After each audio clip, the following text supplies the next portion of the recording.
Alright, you back? I'll take that as a no. Alright. Alrighty then, moit. They got the squabble. Ha ha ha ha ha ha, that's cool.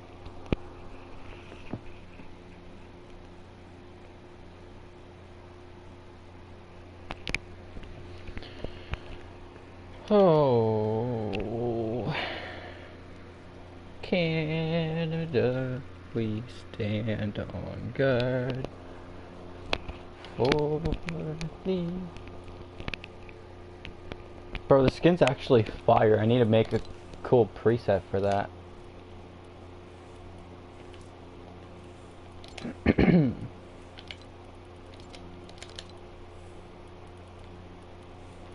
Golf club.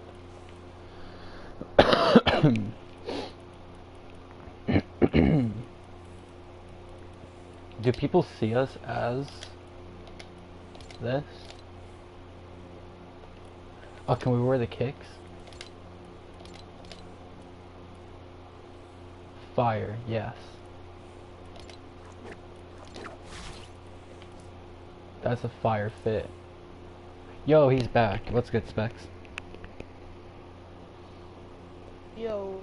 Yo. So, you're not gonna ask Trump not to take Canada? Oh, I can't. You can't? I can't ask Trump. What if like would you sign a petition? Like Yeah. if there was a petition to not take Canada going around in America, would you sign that petition? Yeah. Although I don't know if they'd be letting, like, I don't think, can anybody just go onto a petition? Or is that like voting where you have to be of age?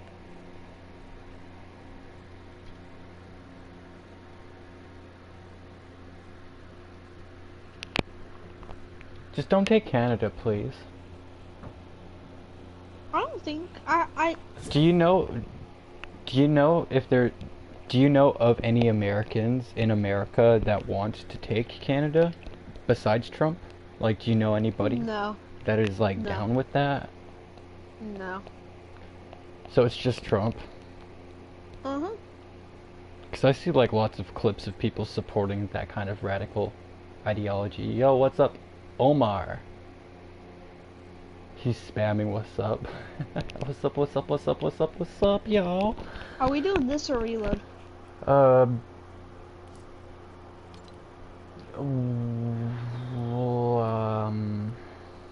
You choose. It depends on what reload is. Hopefully it's Oasis. Let's do OG. We could do unranked. Unranked reload? Yeah, why not? Okay. Can we do zero build? Or nah? The zero build unranked? I prefer builds. Yeah. Okay. It's not that I'm bad at zero builds, I just forget, and then I'll try to build. True. Like, it'll happen usually in the end game, too.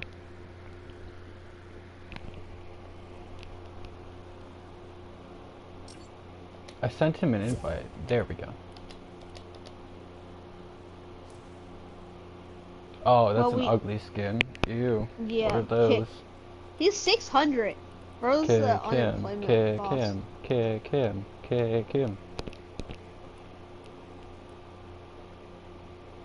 Ain't no way bro reached 600. Bro needs to go to school, touch grass. Omar, what do you Smell mean? air. What do you mean? What do you mean? What do I mean? Oh, let's all gritty together on the count of 3. 1, I don't got it. I don't got it. I don't got it. Put okay there. 3. 3. Right. On my screen next to you were perfectly timed. On my screen were perfectly timed. Yeah, we're almost perfectly on mine.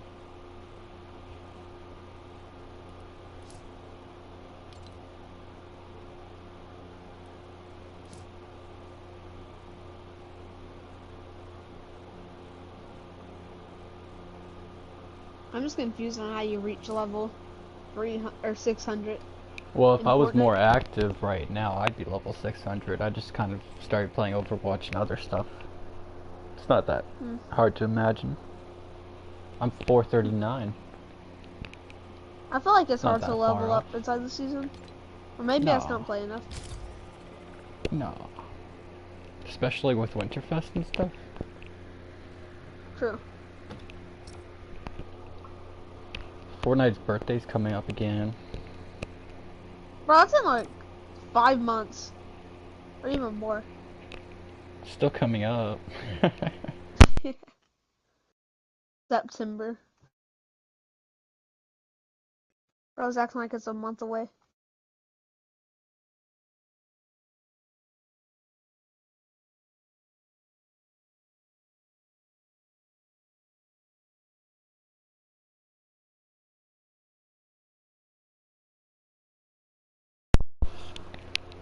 Omar, you can join after this one. Wait, we put on Don't Feel, didn't we? No, I put it on 'Cause Phil. there's no... I switched it. Okay. Omar, you can join after this one because we've already readied up.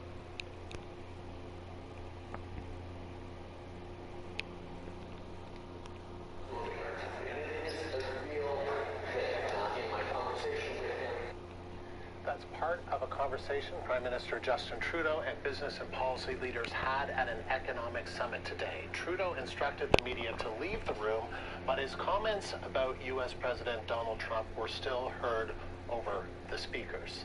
Our next guest was sitting behind Justin Trudeau this morning at the Canada-U.S. Economic Summit in Toronto. Toronto!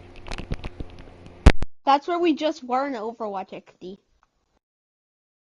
From that match, I don't like Toronto anymore from that match. Toronto shucks. It shucks.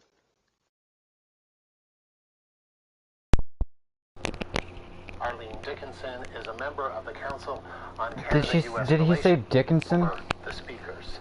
I didn't Our hear. next guest was sitting behind XD. Justin Trudeau this morning at the Wait. Canada-U.S. Economic Summit in Toronto. Arlene Dickinson is a member of the He Council. said. XD. Are you good? No. Shoot. I forgot what I was gonna say. He forgot.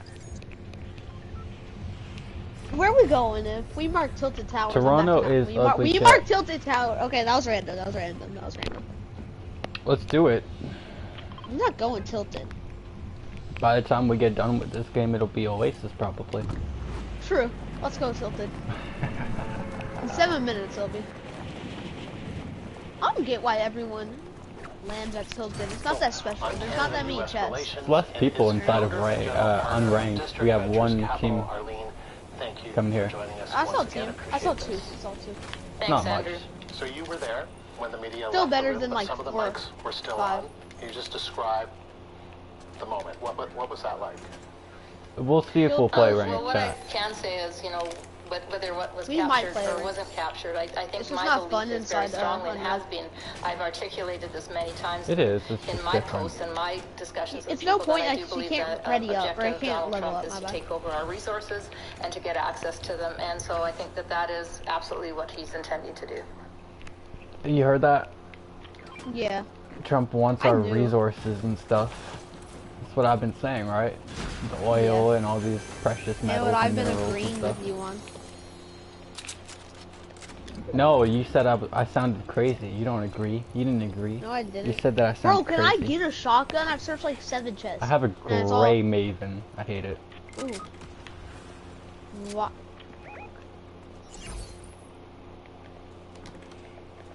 Why'd you land up on a hill though? Me? I didn't. No, I'm I'm right talking here. about our teammate. He landed up on a hill that has like 0 chests. His whole team on him. Finally, a attack. He's diamond. He's diamond. He's diamond in here.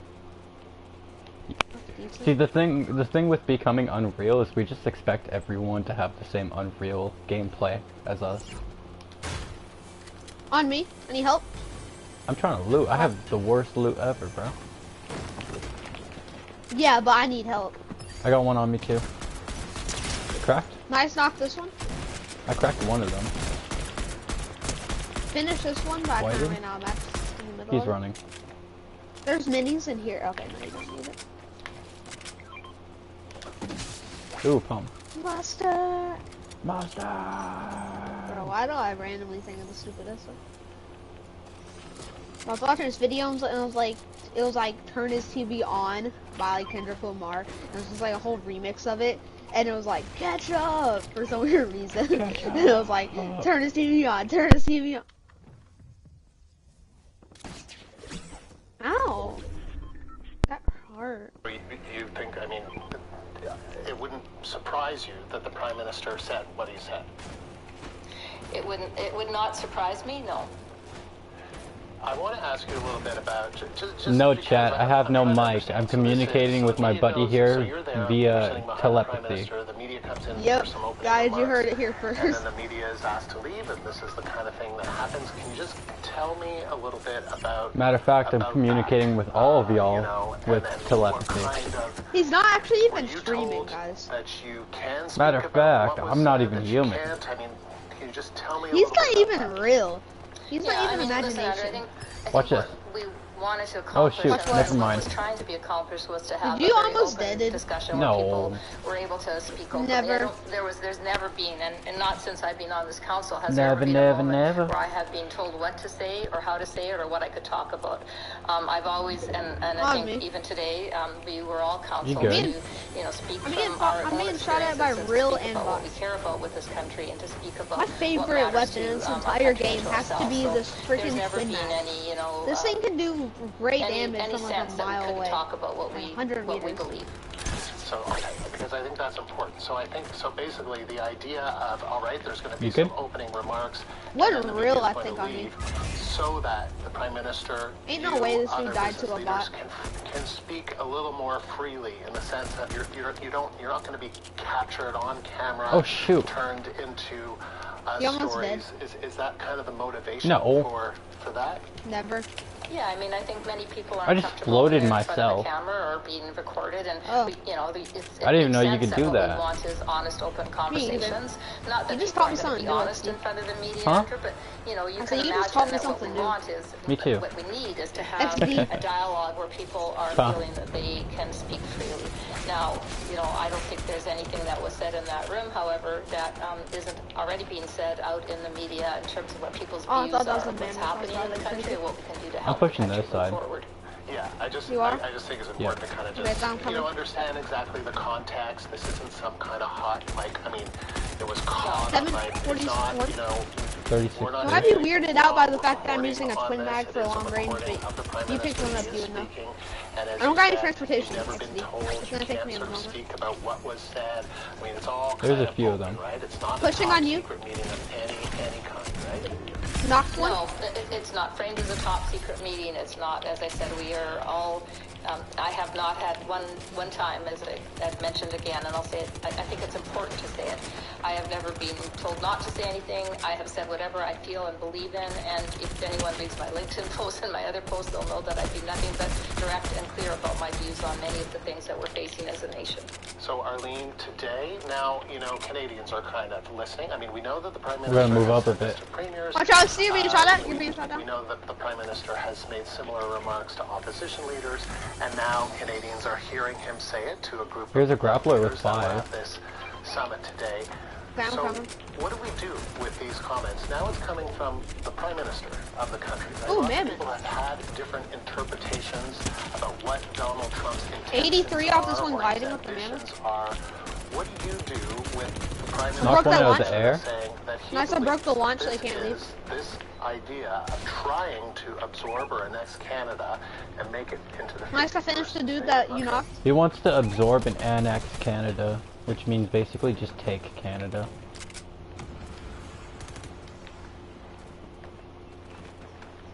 I don't support what Trump's doing when it comes to trying to take my sovereignty away. Is there not gonna be a mythic or exotic in here? Can't always get them. Why did him? He's so weak. Dead. Finished. Carrying medis. because they were out of stock on everything else.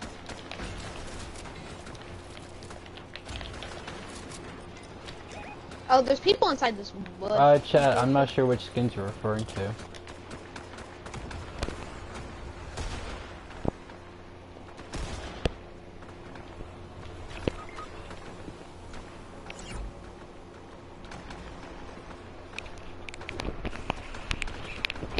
Bro, there's still so many people up. XD, would you by any chance have a half Knock pot? one? No. If I would be drinking it. Oh yeah, true. You're lower than me. Finished?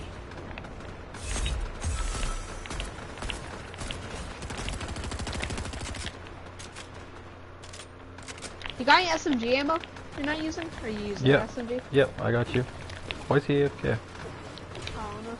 Oh, he backed out. Look at this goober. Burr, he's the one we... Isn't he the one that we invited? No. No.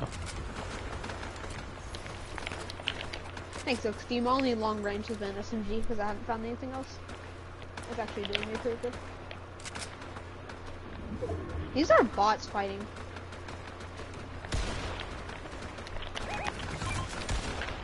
$71 off one.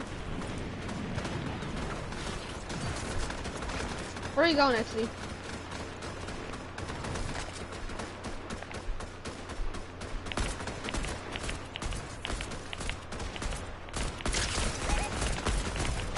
Oh, nice! Knocked the real kid.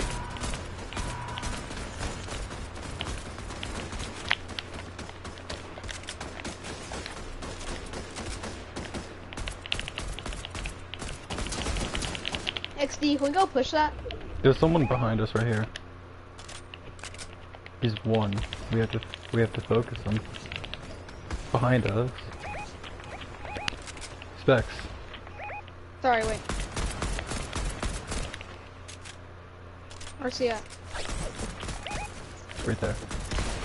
Nice, 91 off of him. Knocked him. Trying to run from us. Oh, my bad, my bad, my bad. I'll leave. That's kind of need transportation. Yeah, I knew that kid was just gonna try focusing us from the back if we tried pushing too much forward. He was weird. Knocked.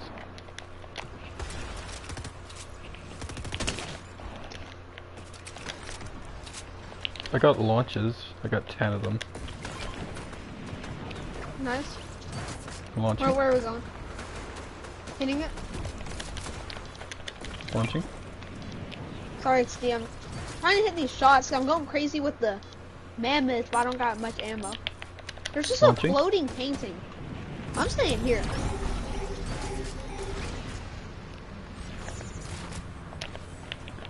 Launching. Oh my god. I'm staying here. There's just a floating painting. Why? Specs, guess what I'm about to do? You're about to launch. Launching. Knocked one. No matter where you go, there's a launch pad now. I got some extra launch pads if you'd like it, XC. I think I'm chilling. Is there an extra one of those possible? By any chance? Think so? I'm Launching. staying over here.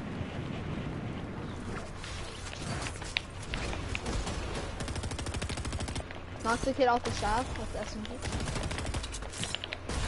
I really need a half pot right now, to be completely honest. Yeah, I think we all do. He doesn't. He took one when he was missing like a few HP or a few health. How Shit, could my he? bro, I can't talk. Those are mine, bro. Those are mine. Yo, what's up, Christine? Gotta reload. All fighting in the water. This is actually a good spot. Watch out. Cracked one. There's someone right here. There's someone right here. A minute ago. I shot him. I'm getting on top of this house. Oh.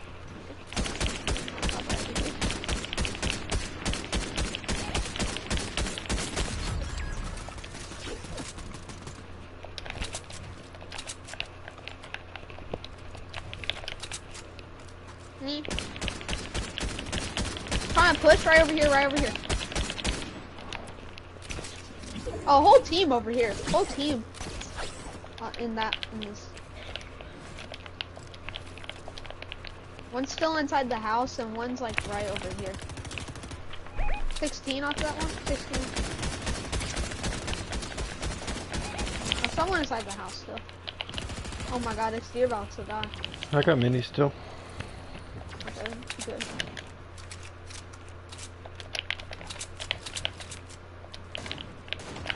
There's still people in those builds, I think. Cracked one back there with the SMG, bro. I feel like I'm hacking with this thing. We got good zone. We got good zone. We'll have to fade.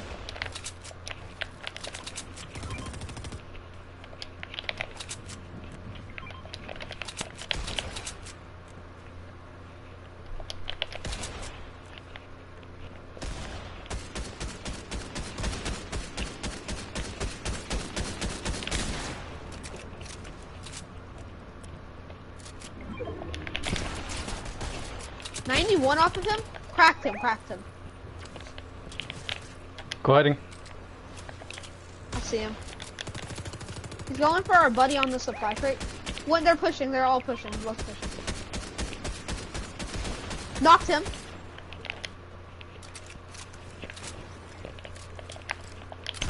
I'm on this one on accident. Finished. Gonna go launch back up. Okay, bet. Carrying whatever minis he had. I don't like this zone. It's not trying to favor us that well. We got launches and stuff. Yeah, no, I'm just saying. I'm taking height, guys. Oh, Launching, no. launching. I'm staying back.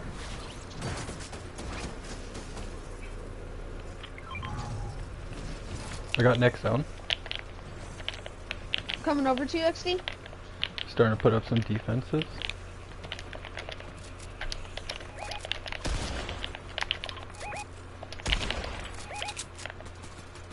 Nice.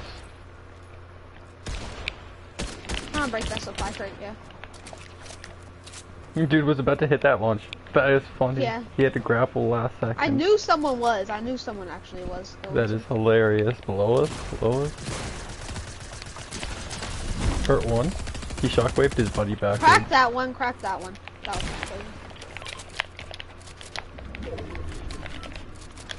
We're playing this actually fast. Oh yeah, right now we have God. good zone. We got really good height. Oh. I'll keep tunneling it. Or bridging it. I'm watching behind. I'm watching behind because it seems like people might be trying to come up. They're in the house.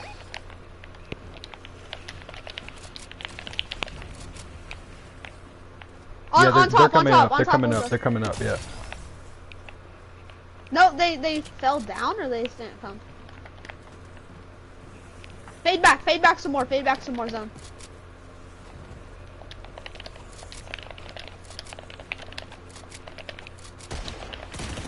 Nice, we knocked one.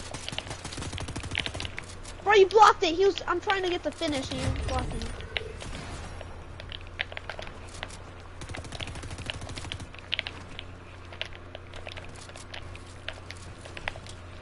Don't get greedy here, guys. Don't get greedy here. Okay. You play low. He fell, I think. On me. Nice! GG's. And we are a trio. And that's why we're unreal. What's the stats? I had 18 kills. I had 5. Dang. What do you mean, Still, we dang? did really good. No, I'm just saying we did really good. No, you said dang, like. I like, expected us to have more. I dang. expect us to possibly have more. Oh, it's Oasis. Let's go. Nice. I just gotta be right back in just a minute, and I'll be right back in just a minute. Yeah. Figured about what you said.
Alright, I am back.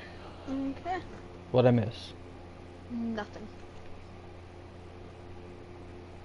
Why do we have Spanish meme mammoth only one shot on? Probably because this kid doesn't have like proper respect. He just joins and switches it to whatever he wants to play.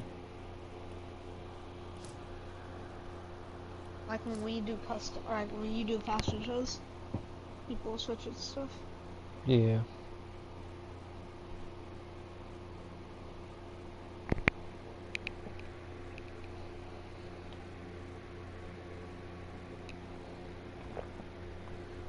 Do you think Trump wants to start a war? Yeah, probably. Do you think that if he doesn't want to, that he might just end up doing it? Yeah, probably. Where do you think Trump will end up targeting? Canada. Canada? You think that's his Yeah. main agenda? Yep. See, there's a lot of stuff happening behind the scenes to where I don't think everybody realizes why, like what his true motives are. You know what I mean? Yeah. So yeah, there's I the love. land, there's the resources, and whatever, I right? love how. Yeah. But do you know what BRICS is? Spelled Mm, BRICS? no. I've probably Um, heard of it. I just don't know. it's like basically. Here, let me just Google it to get you the Google definition, and then I'll try to break it down after. My Google's slow.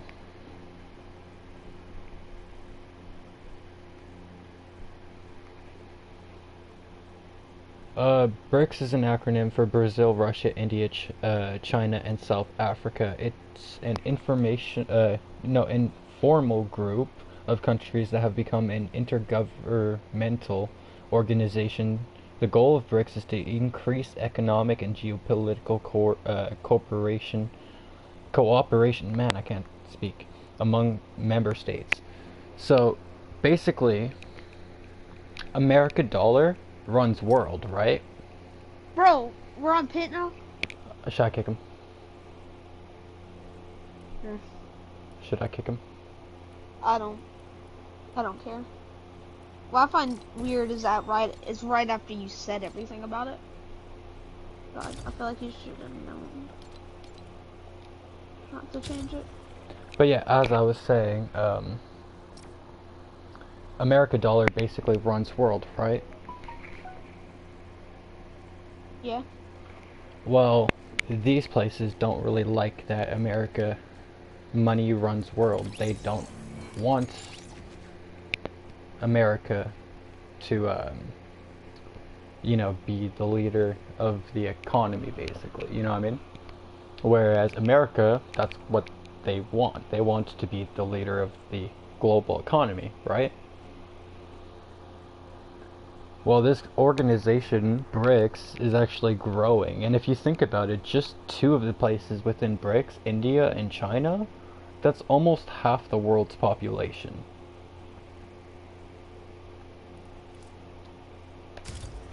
I think, I He think, left. yeah, I know. I think, Trump's agenda is to basically counteract the agenda of BRICS. Because BRICS, they just want to own everything just as much as America wants to own everything. You know what I mean?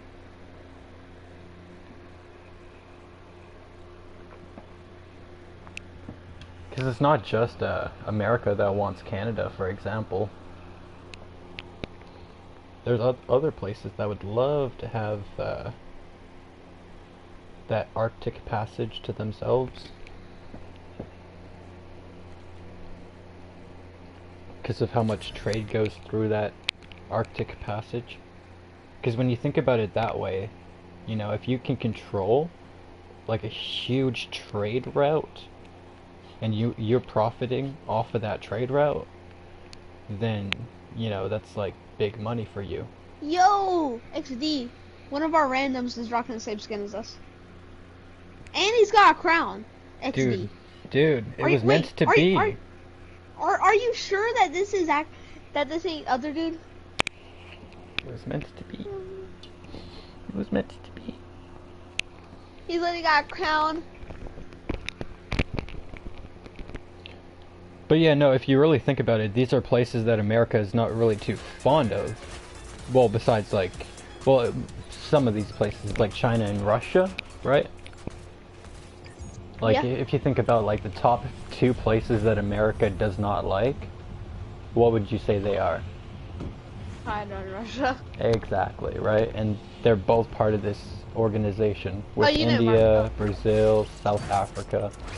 These are all places that Trump is actually like trying to like 2 teams here. 2 teams here. low-key target. I'm going to this bridge. I'm gonna push in. There's too many people. Where are you go? Oh. I'm going down to this bridge because there's too many people over there. Oh. I'm coming up. I'll come up. I just need some loot because I don't feel like I'd find a chest or anything.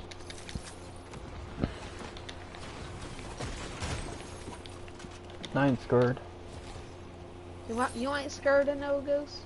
I ain't scared of no goats. Okay, I'm coming up with my 6 shockwaves. Never mind the 4 shockwaves because one of them didn't work. This whole building, y'all got? Yeah.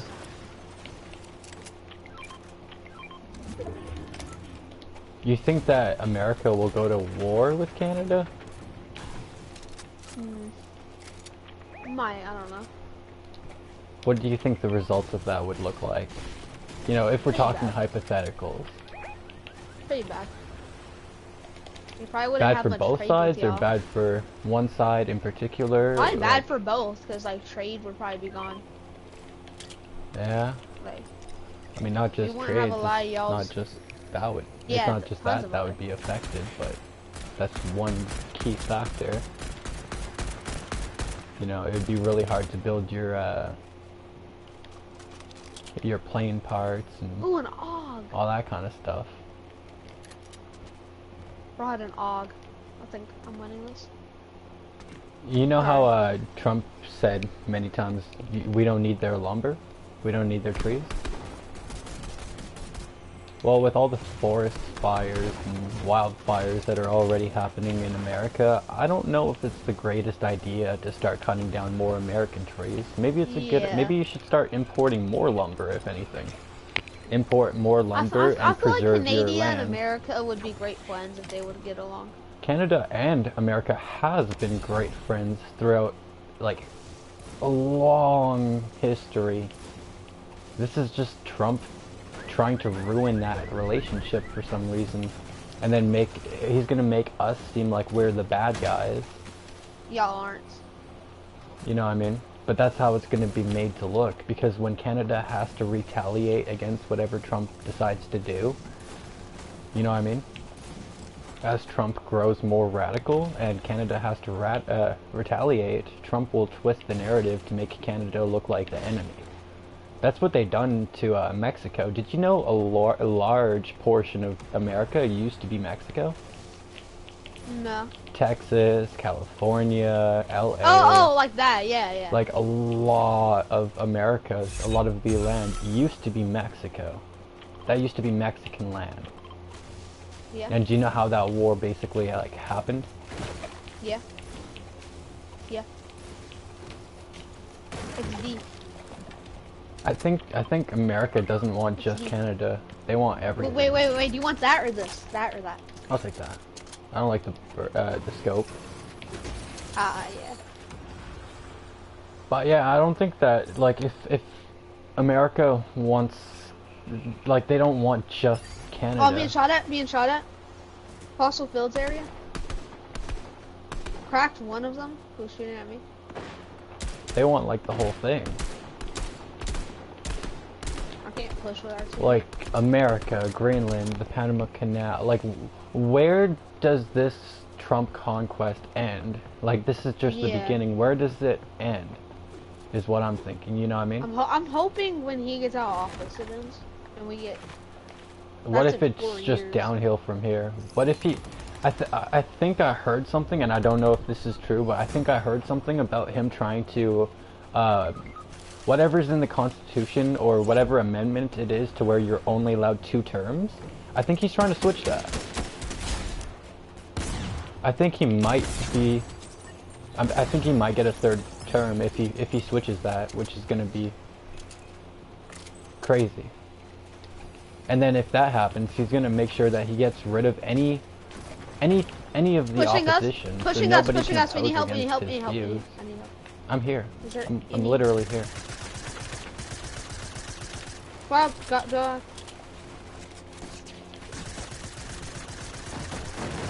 Oh. Crack. He's got Shrek. He's got Shrek. Is there any minis? No, there's talking about. Fighting right over here. Knocked one. Nice. Right here. Oh, he had a good weapon. No, it's... I need help. Oh, no, never mind. Finished. Oh, I need help. Okay, I'm bro! A Medi, there's a Medi. Teammate stole my only form of transportation. My bad, I got mad. I need a shot. Oh, I need help.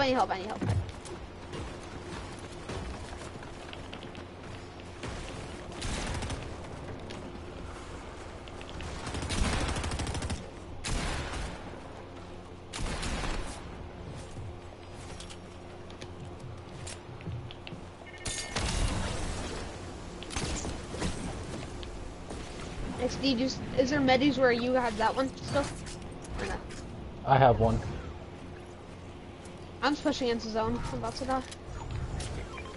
Our teammates are all hogging minis that they find. So I got 0. I dropped the AUG back there. Okay, wait, there's minis. Oh,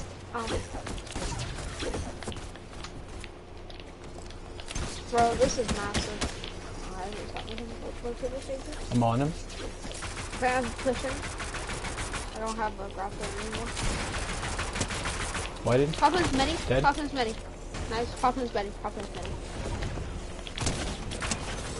EK, you got no riz. He's inside this game. Got no riz. He has 0. He's got no Imagine me and EK. EK. Donkey Kong. He's EK. Donkey Donkey Kong.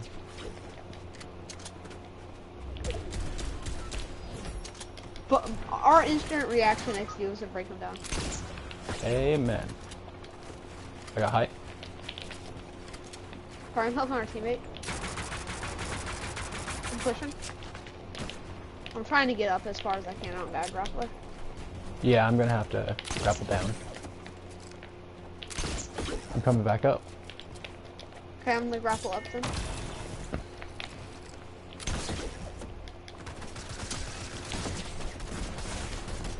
Cracked, or not cracked, but 64 off that one. Awesome. Oh shoot, no, I'm dead. There's 2 of them down here. Careful. Oh my god, they're so weak. Bro, where's our team at? I don't know. Where's our team literally at? No. They're pushing, they're my ones. Come on, clutch. Oh, he got them both. Yeah, I wish he'd revive. And we're being pushed because he's not gonna revive. He's reviving. No, he's taking his sweet time. Come on, bro. Come on, bro.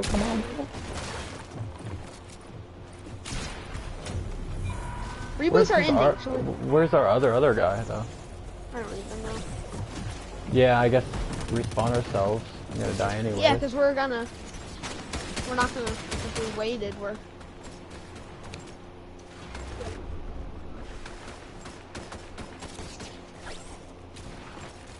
Chat, you've done nothing but spam and low-key annoy me.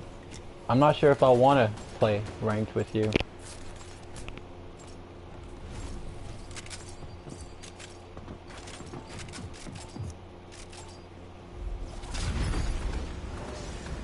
You're just Do I go back? spamming. I'm landing on this guy. 31 blue. Figured.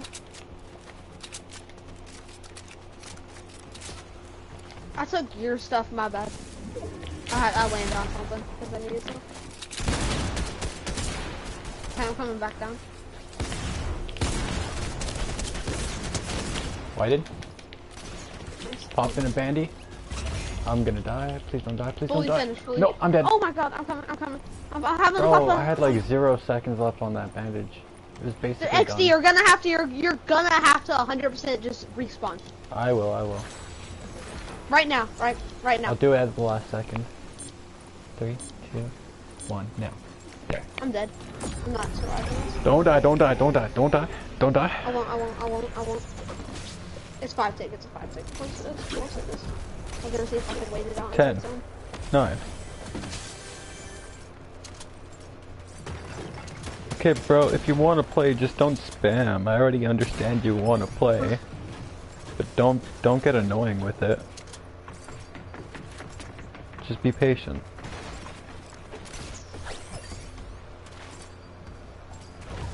You gotta view it from my perspective. You know, if you're annoying, like in the chat, then that means you're probably gonna be annoying in the game. So just chill out a bit. For anything I need, I'm ready. Plus, it's just hard to lock in when all I get is spam inside the chat. XD. Huh. You want gold weapon? I'm not good with it. What is it? Combat pistol. I took it off your body because I need some loot. I guess? Probably I'll better take it. than what you have, right? Yeah. And of course, our teammates. I think that's his AFK, to be honest. Launch pad here if we need it.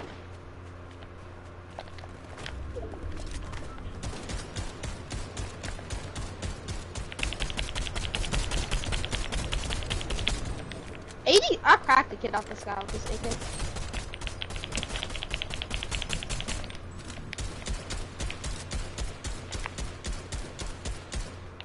I'm going down for that supply crate.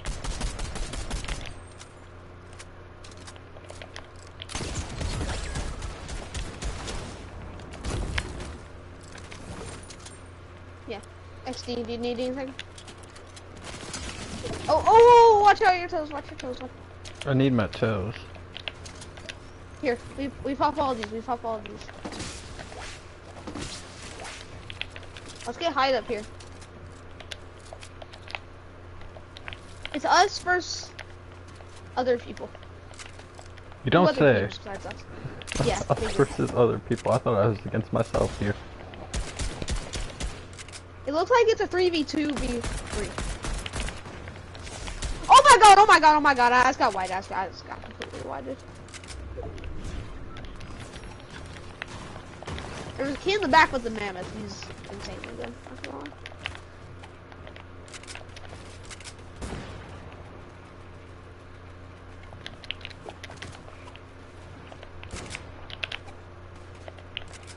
Anyone got minis or not?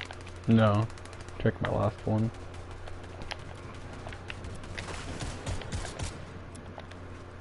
Knife for ammo.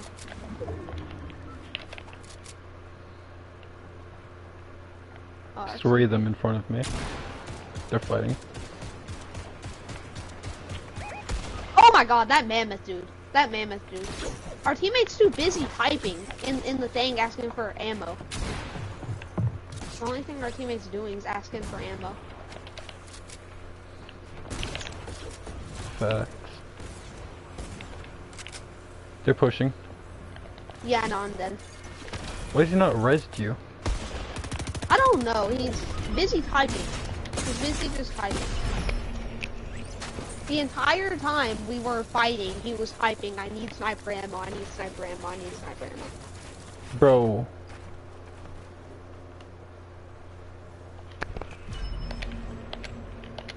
Well, I gotta go, I'll be back on that.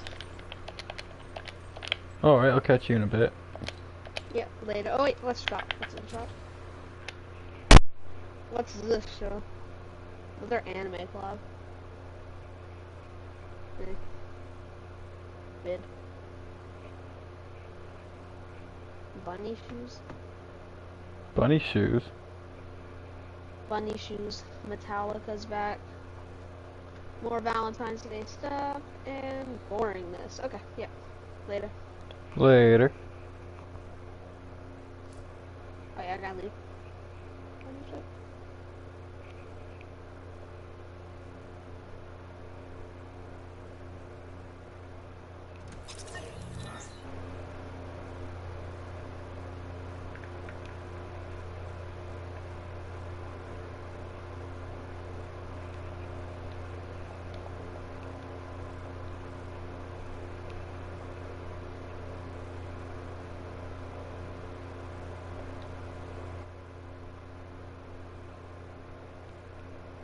PlayStation Network is currently going under maintenance or something.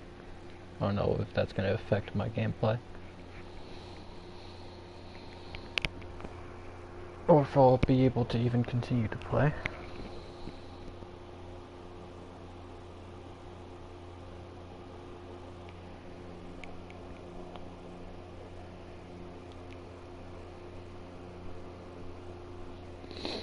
I'll be right back. I'm gonna go make a coffee.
Alright. I wasn't gonna compete, but I saw there was a tournament, and I'm like, hey, there's a flipping tournament. So then I started playing the tournament, and now here I am. I'm playing a tournament. Yippee-ki-yay. I'm trying to say he's going to accomplish that. But what do you make of that? That this is now what the Prime Minister, who speaks fairly often. Why does Trump want to take Canada? You're from like New Zealand or something? Where are you from again? Fire Twin? None of this shit affects you, does it? None of Trump's shit affects you at the moment? Norway? Is it Norway or is it New Zealand? I feel like it's New Zealand. New Zealand, yeah. First guess. I got a weird habit of second guessing myself, and usually being right on the first guess. Gotta go with my gut instinct. Yeah, how's things in New Zealand? Is Trump affecting you? Bro, wow.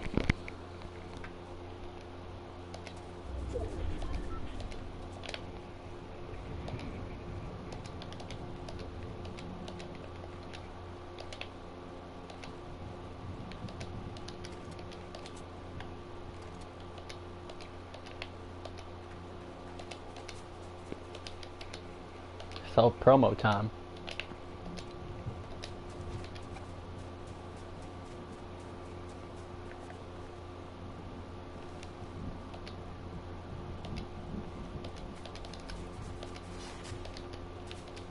Whoops.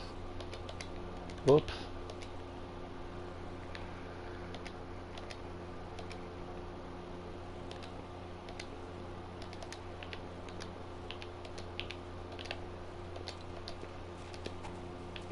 Yeah, aren't you lucky being in New Zealand, bro? Trump is directly affecting Canadians' everyday lives, Mexicans' everyday lives, like all sorts of different places. He's going to be affecting a lot of places in the near future as well.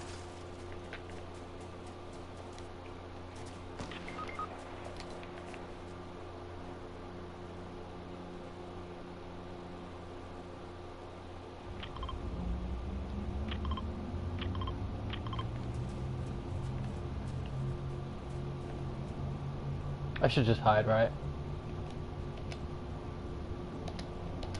Crawl.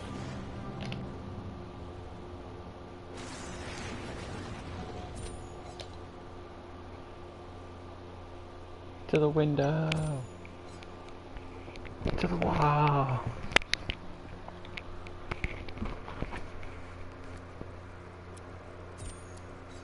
So, what's the weather like in New Zealand? Jermaine, what's good, Jermaine Cole? A was veined? What is he saying, bro?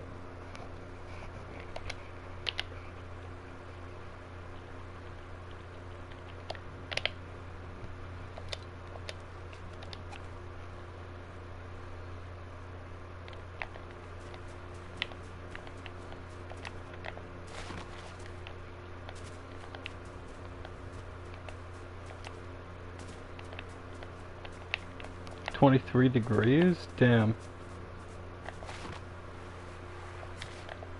That sounds great. I'd love me some 23-degree weather right about now.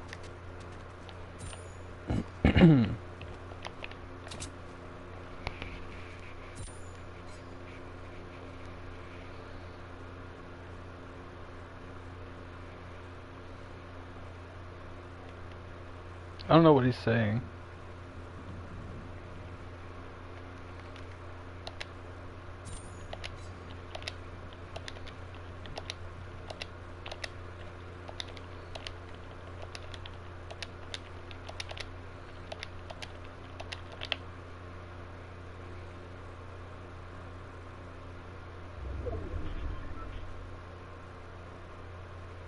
Revive me, bro, please. Bruh. I swear this team's gonna still be lurking around here.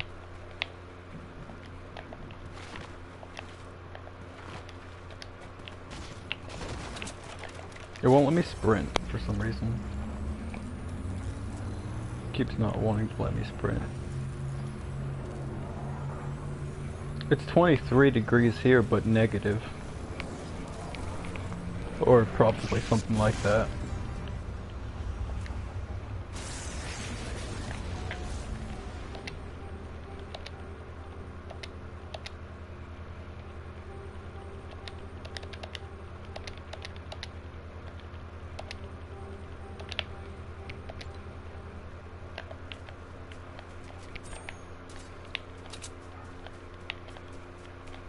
It just won't let me sprint. Bruh. Is it because of this chat thing that's on the side of my screen? That doesn't make sense. Is the game just dumb?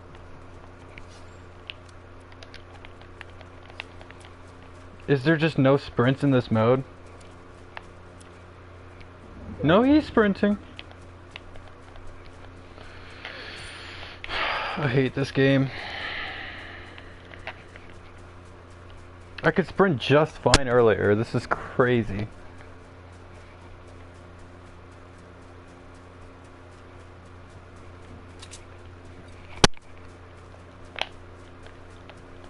Yeah, I just can't sprint. This is so dumb.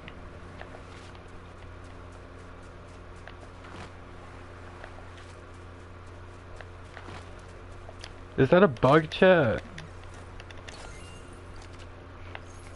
Or is my controller breaking? Because Fortnite's making me think my controller is breaking, but then I can sprint perfectly fine before this match. How does that even work? I just literally cannot sprint. It's just a bug? This is a dumb bug, bro. Fortnite's partnered with the controller companies to make you think your controller is broken, so then you spam the buttons, you get frustrated, and you get aggressive with your buttons. And it's like they make you think that you're crazy, but it's really just so you could just buy another controller. I swear, these game companies, they're partnered with these, controller companies. Any company, any game that says like spam X for this, or spam square for that, or spam something for something, that's a scam. Your buttons only have so many presses that they can have. Wow. That's toxic.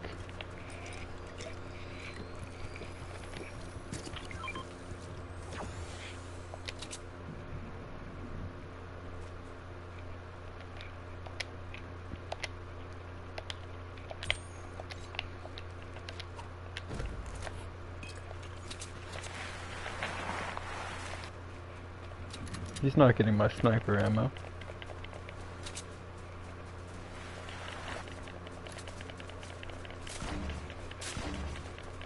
Bro's gonna waste a grenade launcher?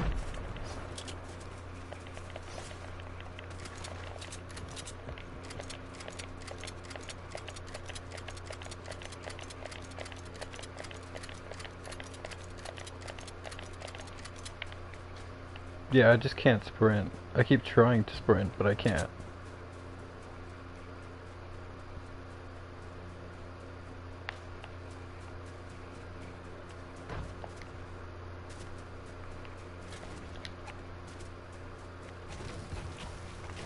I'm definitely getting the OG feel right now. Get your own trees, bro. You saw me farming.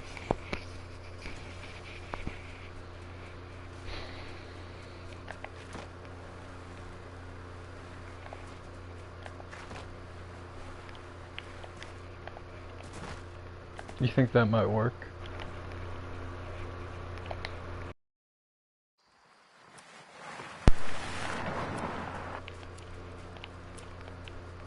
It did nothing. It done nothing.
This is squads, bro.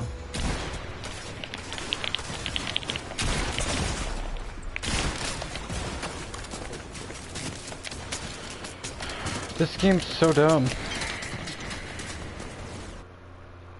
This game's so dumb.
Alright, sorry about that.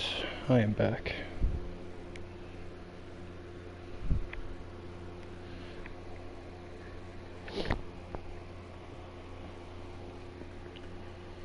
Hashtag Canada will not fall. Y'all can spam that all you want. If you want to spam something, spam Canada will not fall. Hashtag it. People don't really care about hashtags no more, I don't think.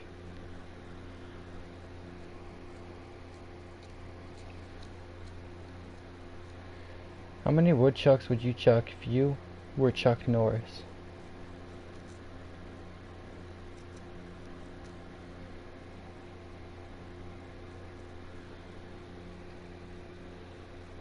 "2025 is crazy.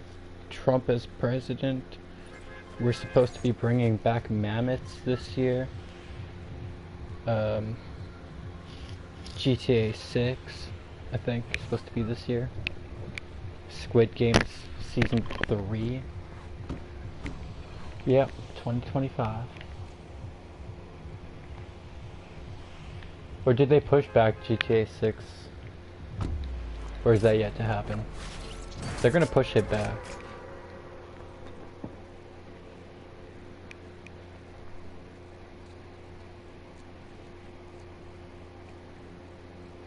Why the heck is chat so quiet? It's like I'm talking to a wall. Hello? Can you hear me? Oh my god, I got Jesus on my team. Jesus number 798662220. Oh my flippin' flip.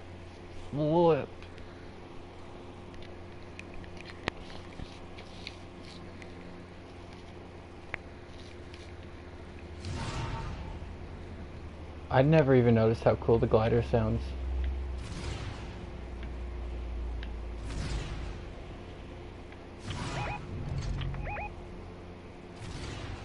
It's pretty cool.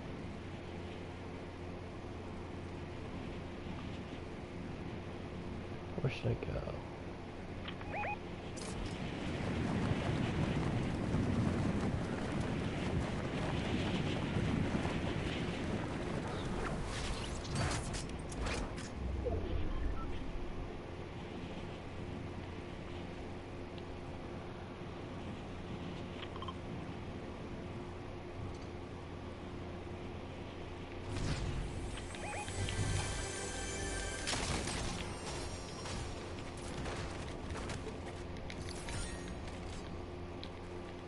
I still can't sprint. Maybe my controller is breaking. It's so weird.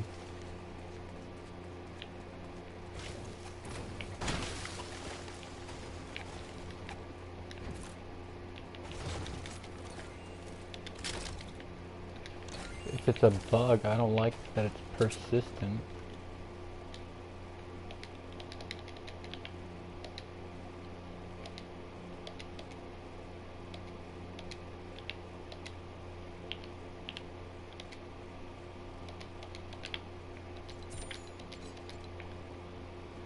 Yeah, I can't sprint for some reason. I could sprint just fine when I was playing Reload. That's why I think it's just some sort of bug. Doesn't make sense.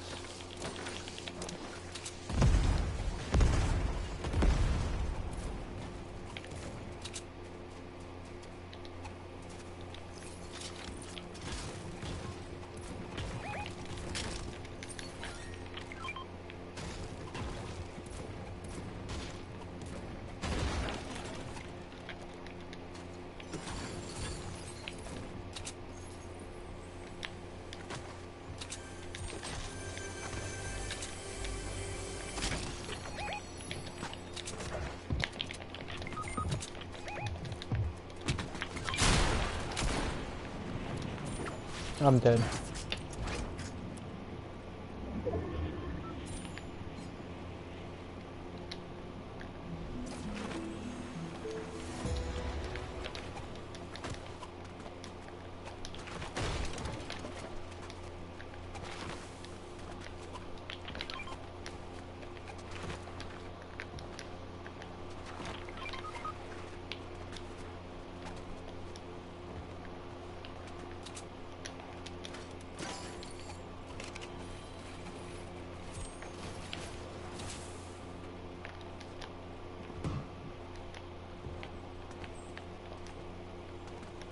Bro, I just can't sprint to save my life.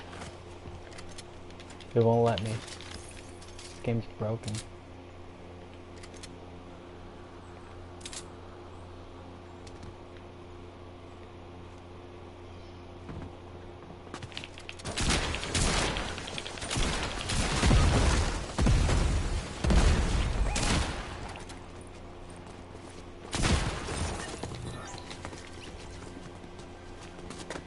Why are they all the way over there?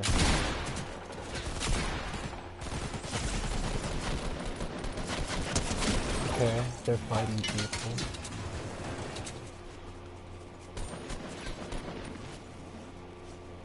That's a valid reason, I guess, but I don't get it, bro. Why you pushed so far out of here?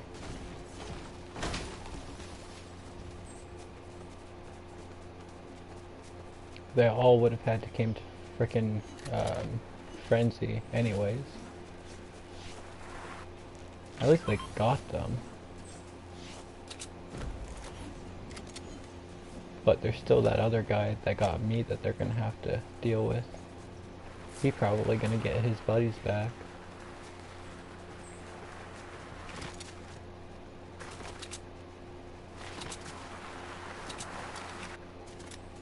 If he didn't reboot already, he probably is going to. He's got no shotgun ammo.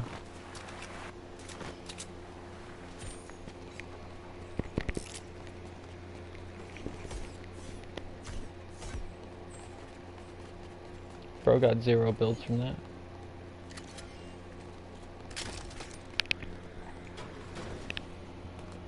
This guy's gonna be camping somewhere.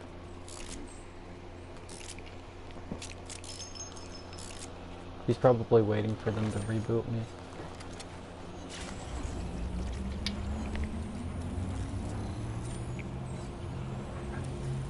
We're getting a lot of points from this one.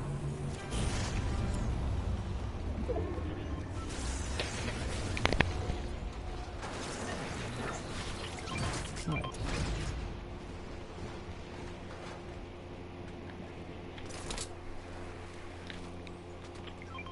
I still can't sprint. Oh my god.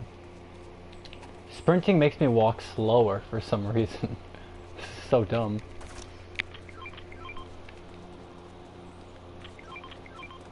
Oh my god, I can sprint? Wow, that's a first. Can I keep sprinting?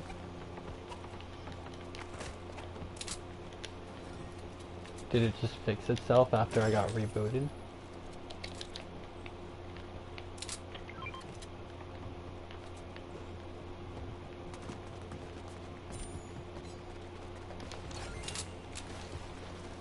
Seemingly it's working now, but it's buggy as heck.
right from Donald Trump. So, you know, if President Trump is saying it, then all we are doing is believing it. And I think, you know, I mean, we have to believe that his words are not just meaningless or for show, that he actually has those intentions. And so I think it's prudent to talk about it and to address it and to not, you know, pretend it doesn't exist. And yeah, I think it's the right thing to do. Because, I mean, I think the conversation, well, you can tell me, but it's one day when it comes to Donald Trump, it's about fentanyl, another day it's about the trade deficit, another day it's for another hour it's about migrants, and it's about Canada becoming the 51st state. There are just so many things. So in terms of the business community, in terms of leaders that have been trying to respond to what it is that Donald Trump wants, what it is what do you think? What are you supposed to do? Well, on the fentanyl and the border issue, there's no doubt that Canada cares about those issues exactly the same way. So putting effort against that and ensuring that, you know, drugs are being controlled across the border, that we are worrying and making sure that there are not criminals crossing the border, those things matter to Canadians just like they do to Americans.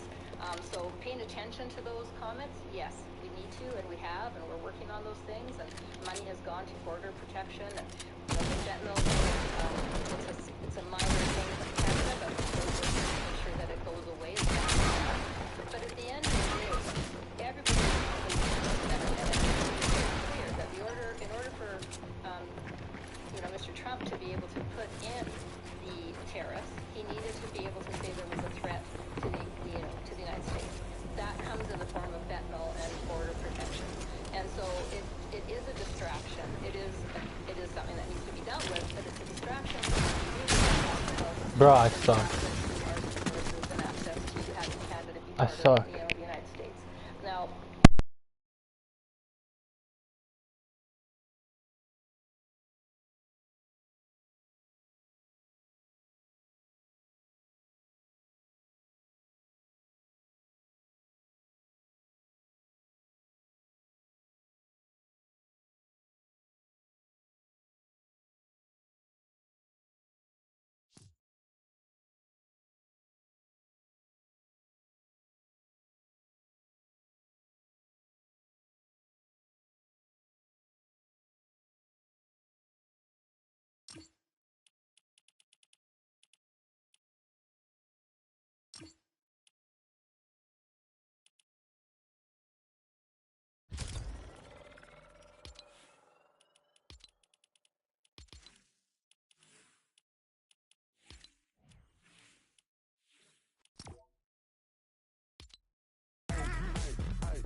Canadian dollar dropped so much, the Americans essentially don't suffer the consequences of tariffs. How does that scenario work in your view? Yeah, that's a conceivable scenario. Right. It's not necessarily one we predict. Things get muddy, and it's somewhere in between of all those things. But for sure, the exchange rate, that's why we have a flexible exchange rate, to help us adapt to major shocks. This would be one. And you would expect the dollar to go down probably quite significantly. And to the extent that it does, what it does is Our dollar it can't offsets drop more than it that already tariff has. effect If it on does, then that would be Americans really certain bad. days. Because their buying power stays strong. Well, it goes up, right? So the actual mechanics, thing at the limit. 10 years ago, our dollar was about equally balanced with the American dollar. It was about a 1-to-1 ratio. Exchange rate could go up 25%. Now and it's makes it the same. almost half. Which, by the way, also We can't go much the lower. exporter, continues business as before. So that's of course in the limit. I wouldn't expect that big of a move, but we need to be thinking about those kinds of scenarios. The trick is, that sounds like a free lunch, all the effects we're talking about disappear, but they don't. That exchange rate depreciation would reduce the income of all Canadians. Yeah. Because our purchasing power will go down and boost the purchasing power of all Americans. So the gap on, household income and all of these things just widens even further. Well, that's correct. And, may be part of the thinking that the president has in mind when he claims that it's the exporting company that pays for the tariffs. Where do you see the dollar going in this sort of scenario? It's below 70 cents now, just below 69.8 or something. I'm out here What kind self-promo. of range would we be talking about there? So realistically, we need Self-promoting. to be thinking of sort of a double-digit percentage decline. I'm gonna get stream sniped. Wait, can enemies see my chats inside of here? Or low 60s would offset a lot of the tariff. I didn't think about that. Both to Americans and to Canadian Is it just my exporters. team? But as I said, spread the pain then to all Canadians. And in that scenario, of course, that would boost Canadian prices. That's the main mechanism that would be in play. And given that the economy Looks like would it's already just my be team. pretty soft, it probably wouldn't become an actual inflation problem. It'd be a little bit like back in 2016 or 2015 when the oil prices collapsed. In 2015, Canadian dollar declined by 20%. It went from 94 cents down to low 70s. That's right. So 20%, and the interest rate had fallen to kind of cushion the blow to the economy. And as a result, the Canadian dollar effect, the inflation rate went up by about 1 percentage point for about a year or a little longer than a year, and then faded back to these. All of these variables and all of this volatility speaks to the challenge that Tim Mackel, your successor at the bank, has laid out. That it is so difficult to model the full impact of these tariffs because we've never seen anything like this before. But the estimates is that it's economic turnage, even if it is offset in some way, like a 5% GDP drop, 2 to 3% contraction, 10% unemployment. How do you see it? Well, I say it exactly like that. I'm sure you can't do any better than that kind of analysis from my old colleagues. The important thing that we got to keep mentioning is that 5% or so decline in Canadian incomes, that's forever. Okay, that doesn't just fade away on us a couple of years later. Even if the tariffs go away? Oh, if the tariffs go away, then we get to reverse it. Sure, gotcha. Yeah, unless they're scarring. There can be permanent damage. Investment decisions that were made during the first Trump term, never get reversed. Canadian companies reduce their investment in Canada. They increase their investments in the United States to build natural hedges against today. And that, of course, never gets reversed. So those losses are forever. So the most important thing, as the governor said, what I've described is a couple of extreme scenarios. The real world's going to be somewhere between, unless there will be fiscal actions by our governments to kind of complicate that picture. And so you have to take all that into account to decide what's appropriate. Well, there's also the possibility that he goes after Europe, and he goes after other guys, and then it becomes a global phenomenon, not just a continental one, and that creates even more uncertainty and cost. But you talked about fiscal actions from the government. Yes. Going into COVID, the balance sheet was a lot better at the national level because it took on all of this debt to protect the provinces, essentially, and the economy had a better spine of strength, it seems, than sort of the productivity weaknesses that are there now. Right. We were much better equipped as a country to handle COVID, as tough as that was, than it seems we are to handle tariffs right now. Well, I can't hit a shot to save my life. Just before COVID, inflation was on target, and unemployment was a 40-year low. It's kind of like a healthy person gets COVID, they shake it off, right? And the economy shook it off quite well, by before Christmas that year, everything was back on track. And so I think this time we started from a weaker position, and so some of the estimates we're dealing with may actually be underestimates because of that. It could be worse. It could be a little worse. But I think that's, those are decimal points. The point is, though, this is going to really be a negative, and if we have other options, we're finding a way to not have that, then of course that's a better way to go. So the push now, I mean, lower internal trade barriers, low get projects going fast. Bro, Right, where's the team? Hello? Enduring issues that have never had sort of the urgency to get dealt with before. But there's still all of this uncertainty because at some point the threat of a tariff functions like a tariff. Correct. And people don't make the investment in Canada or they don't make it at all because of the uncertainty. So what can you reasonably Bro, get up there. You're gonna... Oh my god, you're dumb. national, subnational governments Just sit there and just let them get the headshot on you. tariff-proof as much as you can and mitigate against what could potentially come? Well, I think the biggest thing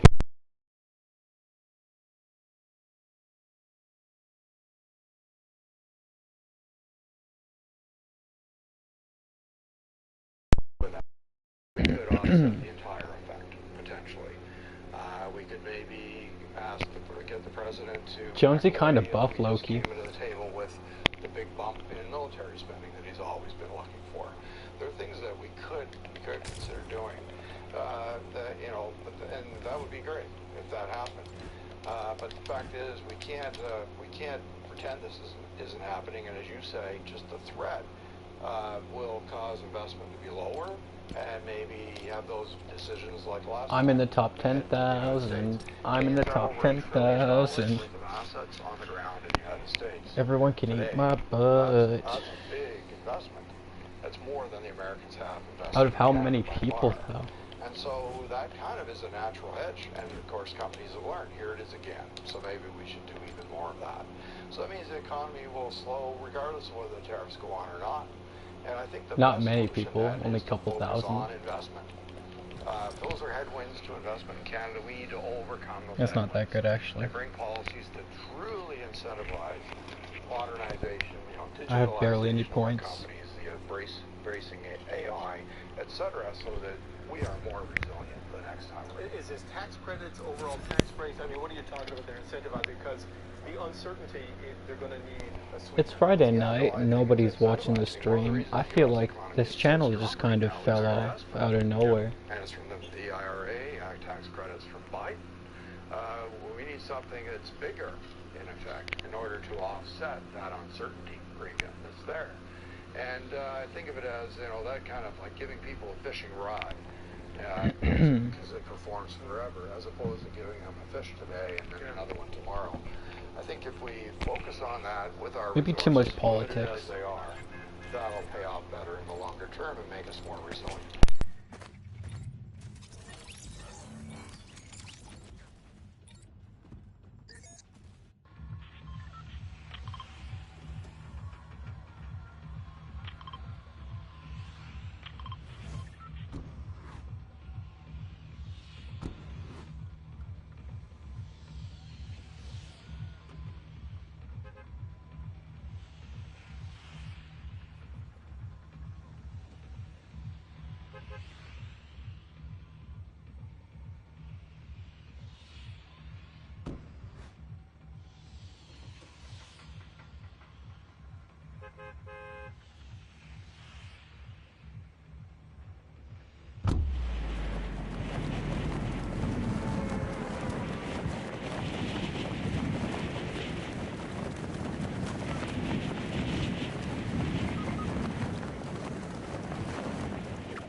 Former Bank of Canada Governor. Always appreciate the time and insight. Thanks, sir. My pleasure. Thanks.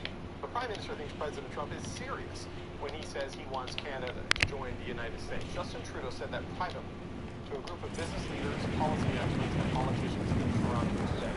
It was part of an economic summit, a brainstorm on how to make the economy less reliant on the United States as its president threatens a trade war.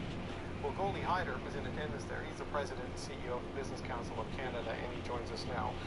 Goldie, good to speak with you. A lot going on, as you just heard. I wonder if what insight or reaction you can share with us on what the Prime Minister said in that meeting and what we have reported about what happened in the phone conversations with President Trump, that they were given the heads up that the President may start threatening treaties, and President Trump started dangling a conversation about the 1908 treaty on the Canada-U.S. border, and this will form some of their thinking that he's pretty serious about it. How do you do that? Well, look, David, thanks for having me. And obviously, I was in a meeting that was a closed door meeting, so I won't speak about what specifically took place there. Suffice to say that I'm a little surprised at all the attention the comments are receiving, simply because it's not a secret. The president, I'm not talking about this once or twice. When you say something 10, 15 times, because maybe you are serious. And so we believe that the country is taking it seriously already. And that's part of what I saw in this room today, is people who normally might be, battling on a number of things, business, labor, and different groups, have come together. The president's comments have effectively galvanized our country and have unified us. Because what it's served to do is to say, what's going on here? And how can we let that happen? As Minister McKinnon said earlier, we're proud Canadians. We're going to defend ourselves. We're going to unite, and we're going to move forward. How do you do that? And what happened in this room today is an opportunity. Governments are going to come and go with all due respect, but the people in that room who really represent Canadians found a way to get past their differences to say we've got to work together, see this as an opportunity, see this as a wake-up call to strengthen our own country. The president is not responsible for the interprovincial trade fairs. He's not responsible that we've landlocked ourselves to a single customer on so many of our products. He's not responsible for how long it takes to get permitting done to get these critical minerals that we all talk about, like they're available at the corner store. These are things that Canada has done to itself, and I think we're in a place now where if we're serious about bringing down those interprovincial trade barriers, yes, I know the field is littered with people who said they're going to do that. We met with Minister Anand yesterday, and she is working very hard with the premiers, whom I'm told are unified. And all it takes, David, is simply to say we mutually recognize each other's regulations and laws. If we can't do that inside Canada, then we have no right to be lecturing other countries about protectionism. Look, I take your points there, but I do want to circle back. You're surprised that these comments are getting so much attention. I appreciate President Trump has said these things before, or versions of these things before. But the fact that a senior U.S. official felt the need to give the Canadian government a heads up, and then President Trump getting into the granular, details of a 1908 treaty between the United Kingdom and the United States, does that alarm you in any way that he's going through the fine print of content of destruction? David, if we spend our time thinking about what's going on in Washington and how to appeal to an audience of one, we're losing this moment. It is far more important for us to be talking to Canadians, to talk about the fact that when you are wanted this badly, it must be because you have something that the United States wants. In which case, I would tell you, so does a lot of other countries in the world. Look what we did when we sent the Germans back, the Japanese, the Koreans, the Greeks on our LNG. Just today, it's being reported that America and Japan are working on a way to get LNG to Japan via Alaska, where Japan would pay for the pipeline. We have what the world wants. Enough of where we've been. We need to focus on where we are. It was music to my ears to hear a government that was anti-nuclear, that was anti-pipeline, that was anti-LNG, now suddenly talk about all of these things as being critical to our future. I couldn't agree with them more. So let's seize this moment. Let's not be distracted. Let's take it as an opportunity to build Canada, to strengthen Canada. Canada can't go nuclear. That's something that the states will not let happen, I don't think.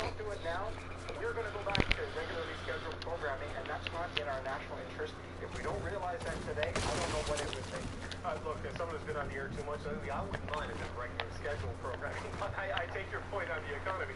But look, I get the importance of having the conversations we're having in that room today and all the different interests, and maybe there is the urgency to knock down some of these trade barriers and clean up regulatory things as we move along. But someone wasn't in that room today with Doug Ford, who called an election totally on the intention of dealing with the United States, and he said he didn't need to be in a room with a bunch of people he's talked to 1,000 times. When he knows what needs to be done. I mean, what did he say when the leader of Canada's biggest problem, an election campaign, says something about that, about your efforts? Well, if he's in the middle of an election campaign, so I won't... Why is the whole map gray? What? To go to Washington with 13 premiers next week, a group of CEOs that have businesses in America, that have interests in terms of deepening our relationships. Because, David, what we can't get away from are the facts. Just like Canada has to deal with the facts that it has when it comes to getting our natural resources to market, we also have to share with Americans that their economic security is with Canada's. Why do you think he has the interest in Canada? It's our critical minerals, it's our oil, it's our gas, it's our potash, it's our nuclear, it's our AI capabilities, it's our aerospace. There's all kinds of industries that are in Canada where we are global champions. And one of the Wait, does Canada have nukes? one of the reasons I say yes on a late Friday evening That's something I'm not even sure of. about how we need to look at I ourselves think the answer is no, but I could be completely off. for us to get away from some of the historical things about being Canadian, ripping down the successful, and kind of spending money we don't have, and all those things that have made us the way we are. That is not going to get us to where we need to go. We need to be ambitious. We need to have a growth strategy because clearly we have what everybody wants, David. So let's not be weak. Let's come at it from a position of strength. Let's be mature in our response, be strategic and deliberate in our response, how we're going to get Canada right, how we're going to get North America right, and how we're going to leverage our relationships and our trade agreements that we have around the world. We have these things before us. We just need to use them. A lot of the reorientation of markets for some of the big things, that's going to take time, right? Like, well beyond the 30-day pause, for example. On Top 10. So it's an effort that's going to need to be medium to long term for a lot of it. But Goldie, as a final point, Anita on going back to the internal trade thing, the interprovincial barriers, she says a lot of this can be knocked down and flattened in 30 days. I mean, do you buy that? Because I've been at a lot of fingers conferences where they've talked about this and it doesn't really happen except on the margins. Do you think there's enough urgency that you could feel meaningful progress, say, by March 1? Well, it's said that a crisis focuses the mind, and it's clearly focused the mind. I mean, we have Premiers Healy and Legault and others talking about the importance of, oil and gas flowing east to west and west to east. It's amazing to hear that. We have a Prime Minister who's declared how fan he is of nuclear. I mean, these are all facts that have simply just caught up to our time. So can we bring those barriers down? Yes, we can. In fact, we met with Minister Anand yesterday in a group of senior chief executives to talk about, labor mobility, to talk about, how it is that barriers are a tariff on Canadians imposed by Canadians on Canadians. It's a tax. And if you don't bring them down now, when your economy is, yes, it's okay, we have 76,000 jobs created this month, we love seeing how well the Americans are doing. We want to make sure that we control our own destiny. It's supposed, I believe it's been said that there's about 4% of GDP growth trapped in those interprovincial barriers. That is a phenomenal number. If we get half of that, people will see that to their benefit. Costs will come down, more jobs will be created, and we'll have economic growth in our country. And that's how you maintain your sovereignty. You don't become dependent on others. You become independent by growing your economy and playing to your strengths. And part of our strengths is our human resources. We have really smart people here, David, and I think we're going to figure our way through this. Goldie Hyder, always appreciate the time, sir. Thank you for being here late on a Friday.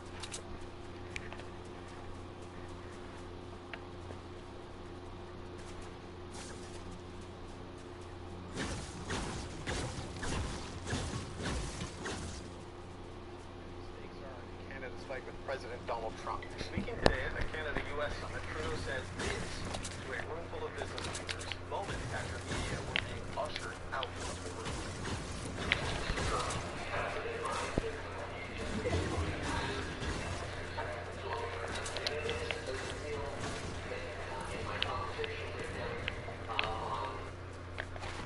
Okay, about an hour later, two of Trudeau's senior ministers appeared before reporters, and they emphasized the threat Canada faces.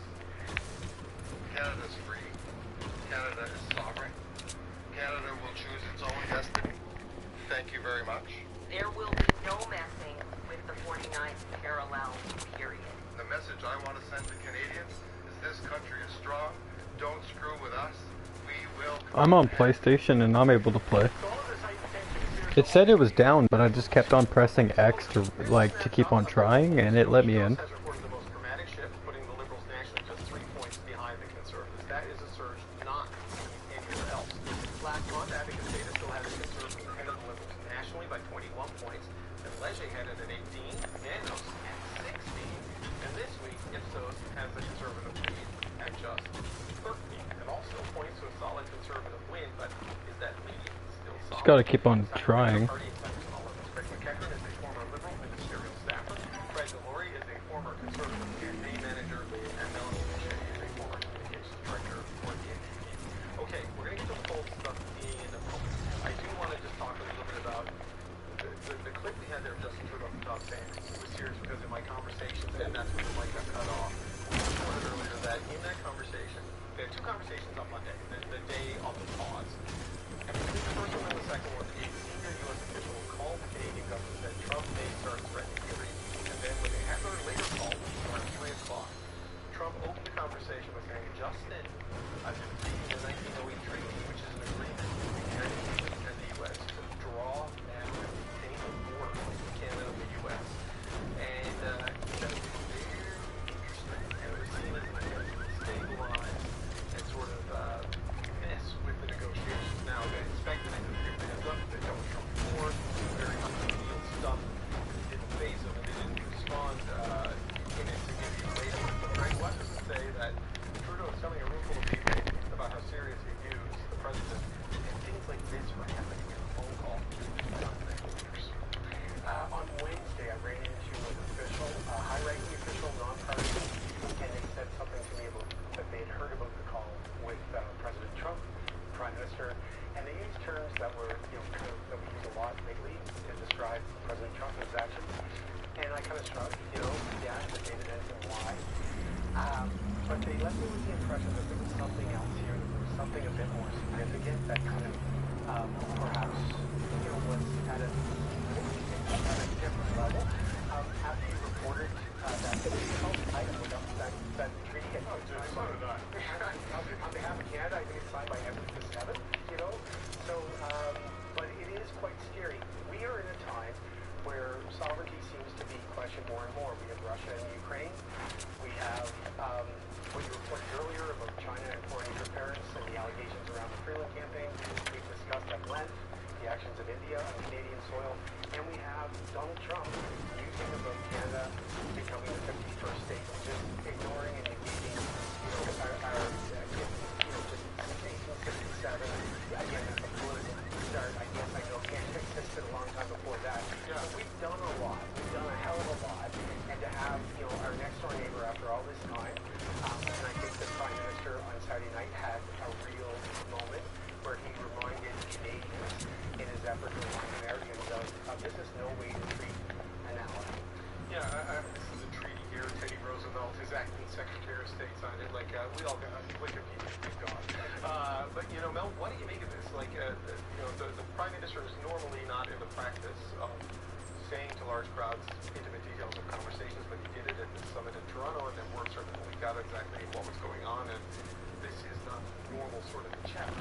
Not normal at all. Not normal at all. And I think maybe reason for the Prime Minister to say this is I think we kind of need everybody on both sides of the borders to say, hey, this is really going to harm us, and this is really going to harm us quickly.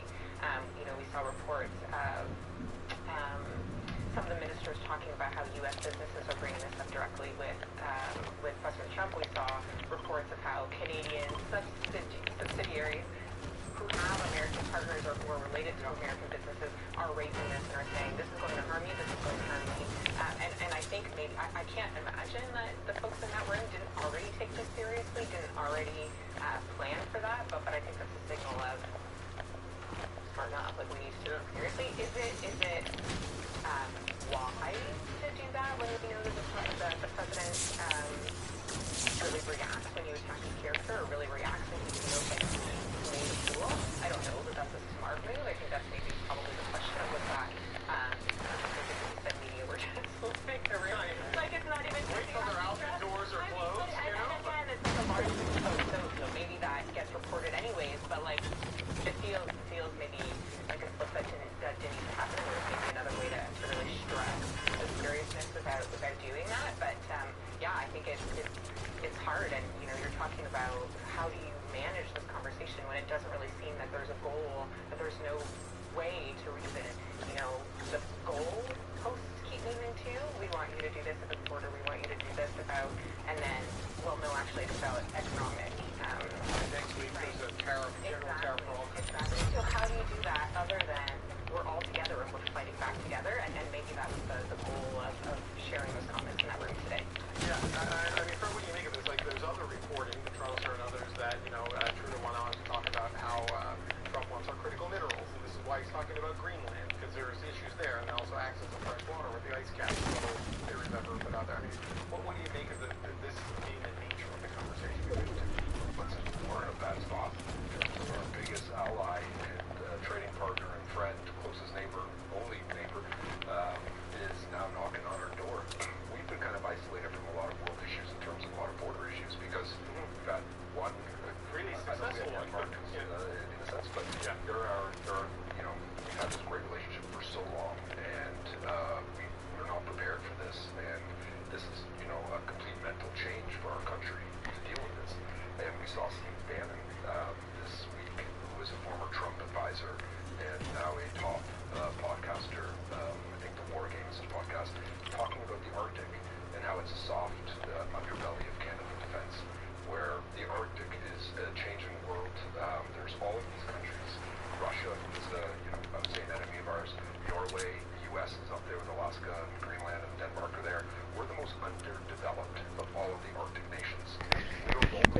outside of that.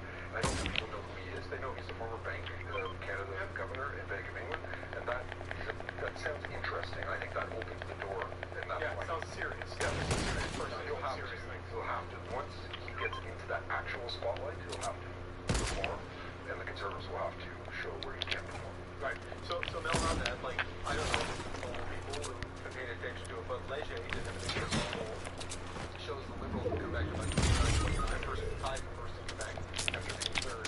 But then there's a suggestion that if Carney were leader, they can go as high as 37, 38. So Quebec could be a prediction, which I think is interesting. How do you view the volatility there?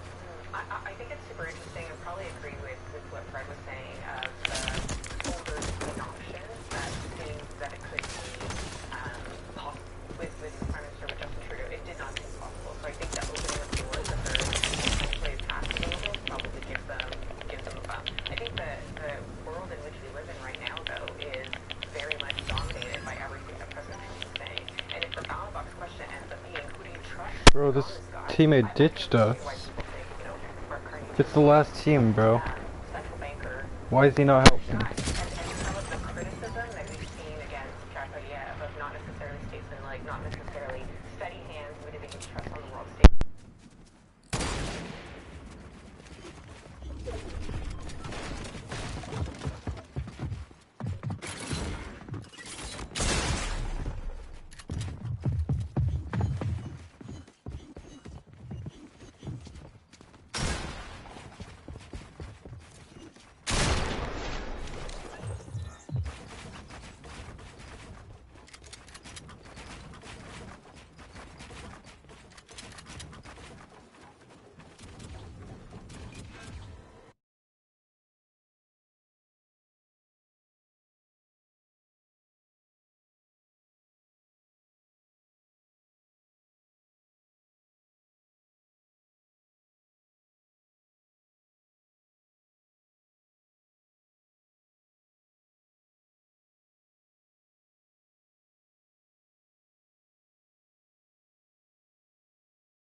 successful, who can combat and who can take on Trump and who has a plan to do it. Polyev, for his point, I guess we're going he's salty, he was boys. pointing out the last 5 years where the Liberals haven't done it. They have not gone down certain interprovincial trade, which is one of the major issues we have right now. They have not got our natural resources. They did well with Trump. Did they? Yeah, the first man. Oh, this is a terrible team. Trump in the first mandate. I mean, you know, like, so they have that. But you're set up for this. This whole, like... I'm not getting eliminated right away. If he's bringing in these tariffs now, if he's bringing Well, if I am, it's not going to be in there. things and trying to encroach on our sovereignty, how will we prepare? Half the lobby landed there, so you have like such a small chance of being the team that makes it, because only one team in that location is going to make it out.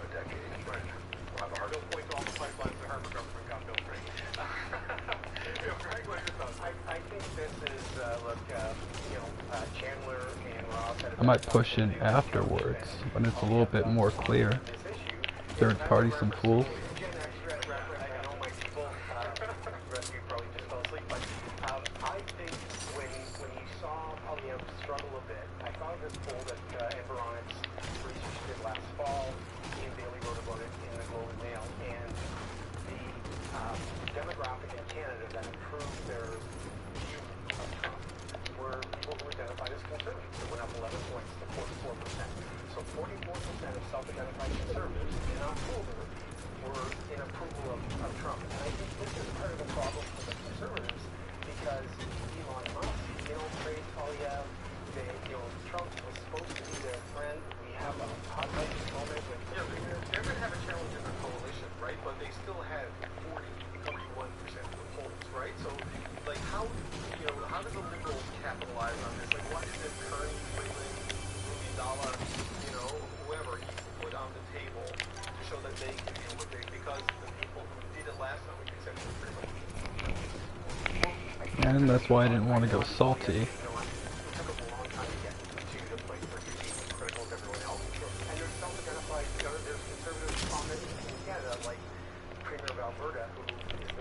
Bro, I finally found minis. for the Liberals.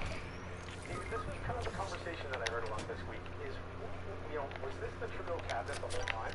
They seem untethered. They come on shows, they answer questions, they talk like They landed salty, none of them could even get a kill. like I can see the prof in her. She did this What was the point of that? thing on defense spending. David McKinney on your show. I saw his brother and I said, If you're gonna drop hot, at least make it worth it. because he was chair of the and he seems like eager to be here. So maybe now we kind of have the cabinet that Canada deserves, where they're not looking over your shoulder about some kid in short pants being, you're going to tell them what they said was wrong. After 10 years, maybe we should give them I know. Well, look, I absolutely will give you. It is remarkable how unburdened they all get when they're not running again and not seeking leadership, and they can just, say things. It's kind of refreshing if only politicians like that all the time. But Mel, how do you see it? Because in some of the poll summaries that we showed, there's the NDP are not. It won't let me sprint. And as people some people go back to the Liberal comfort that the Conservatives endure, Dudley seems getting squeezed sort of out of the big conversation and maybe in terms of public support. What's your sense where they fit into this right now? I think it'll probably change again once we figure out who the leader is. I think that there's an opportunity here. Polling has gone up. I think it's something to watch. I think that there's an opportunity if it is somebody like Mark Carney standing at the end of the day. And the reason I think that is, like, we've seen, some of his comments, some of his wife's comments about having $1 million salary and not being able to afford a home. That's all going to come back. Those not being able to understand what quote-unquote real people are going through, how hard it is to make ends meet, how hard it is to do the things, and with the threat of Trump, how even more unaffordable things are going to be. And I think with Seems so quiet over there now. if he's the person standing at the end of this, I think it's a massive opportunity for Jimmy to step into it and talk about how he does understand what people are going through, and here's what I'm going to do to be different. Obviously, if that question is Trump, that's way harder to do, but how does Justin Singh make the case that I'm the person who can deal with Trump when they are the fourth party in Parliament right now? You know what I mean? Like, him getting to the Prime Minister job that's a miracle at this point, unless something dramatically changes. How does he make that case if that becomes the issue about who can deal with the guy in the White House?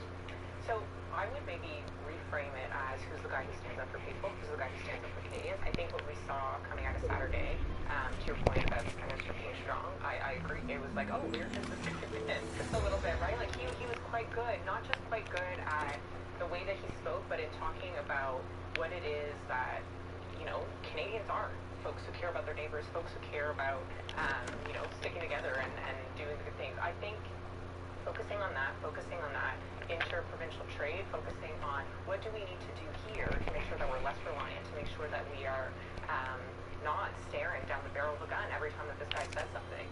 You know, I drove everywhere on Sunday to find Canadian paint because I'm painting, you know, my new home, and I couldn't find it. There's no Canadian paint anymore. Apparently, it's been bought by an American company. There may be a company somewhere out in BC, and if there is, I'm sorry for saying this out loud, but the options were either you buy American paint or you buy British paint. And I ended up buying British paint because I was mad, like most folks in my You're a good universe. Commonwealth And kid. but I am, you know, like that has always been important to my dad. My dad has always said that you buy local, you try to support the folks that support you, and you find a way to make it work. And that feeling, I think most people, if not everyone, woke up Sunday morning being like, yeah, we're in this together in a way that we probably haven't seen here in Canada in a long time with all the, you know, the flags and everything, the division from the last few years. So tapping into that feeling and what can we do here? How can we support growth here so that we're not at the whim of this guy all the time? I think is an opportunity for GB to Yeah, look, a lot of interprovincial trading is a thing that can help boost productivity. But Fred, like, we're talking about like harmonizing regulations for long-haul trucking. Like these are not big. There's a lot there, but it's like it's sandpaper in a regulatory process, as Steve McKinnon called it earlier. Like it's not sort of this instantly changes how you live. You know what I mean? So I don't know how that plays as an election issue, but it's curious to watch as the Liberal leadership and Donald Trump sort of fill up the oxygen in traditional media, not necessarily on digital media. Pierre Poilievre, who drove both, is not driving traditional media right now. He came out with a new thing on fentanyl, you know, life sentences for people trafficking more than 40 milligrams, the constitutionality of which get tested, and we'll see where that goes. But how does he felt like the arguments are? We're not used to a time where Pierre Poilievre isn't the guy setting the agenda for media, and he's not doing that right now. What are your thoughts on that? Well, a week ago today, our closest neighbor declared economic war on us. Yeah. So the game has changed significantly, and he's going to have to pivot towards that. He's done it. He's come out with his Canada First plan, which is about interprovincial trade. He's talked about fentanyl, SAR, but he's going to have to tone that message. He's going to have to figure it out, what works, and he's going to have to present that to Canadians. And what I've seen from Poilievre, we all see that he is very quick to adapt and to shift where he is on these things, where he's gone over the last number of years. Watch his leadership race, the first year of his leadership race. He does step up, and has, and I think he will with his. I mean, his policies.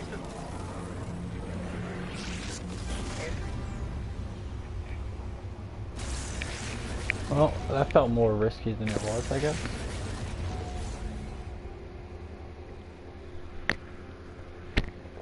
Worked out well. I just had to wait until it was clear. U.S. President Donald Trump over Conservative leader Pierre Poilievre and his fellow Liberal leadership candidates. CTV's Jeremy Sherlock has more on what the survey shows. Break this down for us, Johnny. And there's a snapshot of how Canadians feel on the biggest issue facing this country right now. The data clearly shows who they think is best to deal with U.S. President Donald Trump. The survey shows 2 in 5 Canadians, or 40%. It's either you're with Trump or you're against Trump, and it seems that anybody that Trump goes against, they end up folding under pressure because of the pressure that Trump puts them under. So it's either you're his friend or you're his enemy. And I don't know if I want to be Trump's enemy, because that means being enemy with America and all that comes along with that.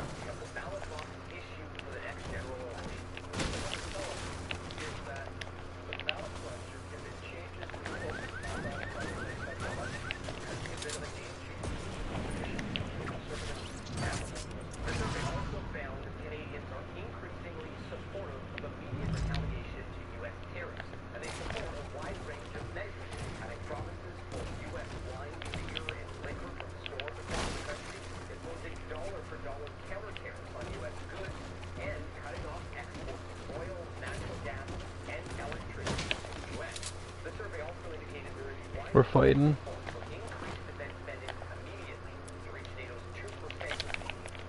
Oh, that's not good.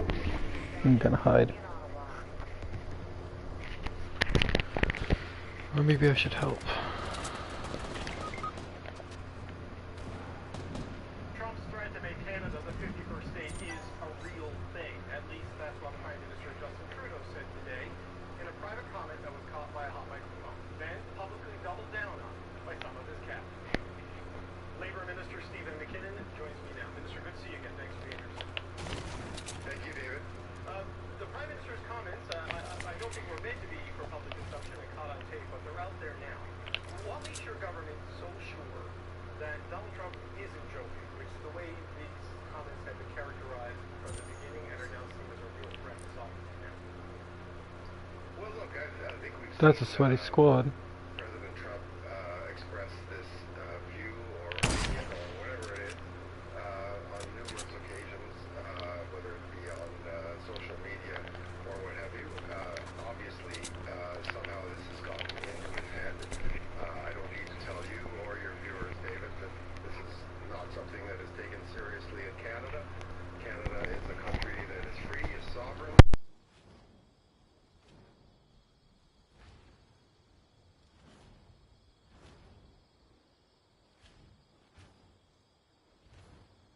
My conversations right across this country with workers and communities is the amount of pride, but also the amount of opportunity that this country has. And look, it's provided a bit of a jolt. Let's agree. It's provided a little bit of an electroshock to Canadians. But what it has done is unleashed, yes, patriotism and pride that I think we all feel, but opportunity. I could sense nothing but opportunity for this country, opportunity for working Canadians, but opportunities for us to grow, to expand, to prosper. And that could be, we hope it is, in partnership with our U.S. friends, because we do have a lot of friends in the United States, but it could and will be with partners around the world. And Canada has what the world needs, and that's what we're kind of doing the balance sheet of right now, doing the accounting on, and we have so much to offer, David. I feel nothing but pride and optimism. But the challenge, Minister, is as Canada looks for opportunities to grow and expand, seemingly so does the President, right? And while you say this is not a serious thing here in Canada, it may be a serious thing in the White House and in the Oval Office and in the place of Mar-a-Lago.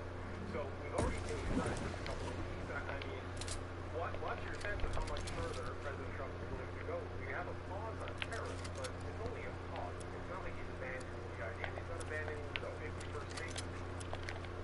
And look, what I think you see and are seeing, the trade representative had his confirmation hearings yesterday.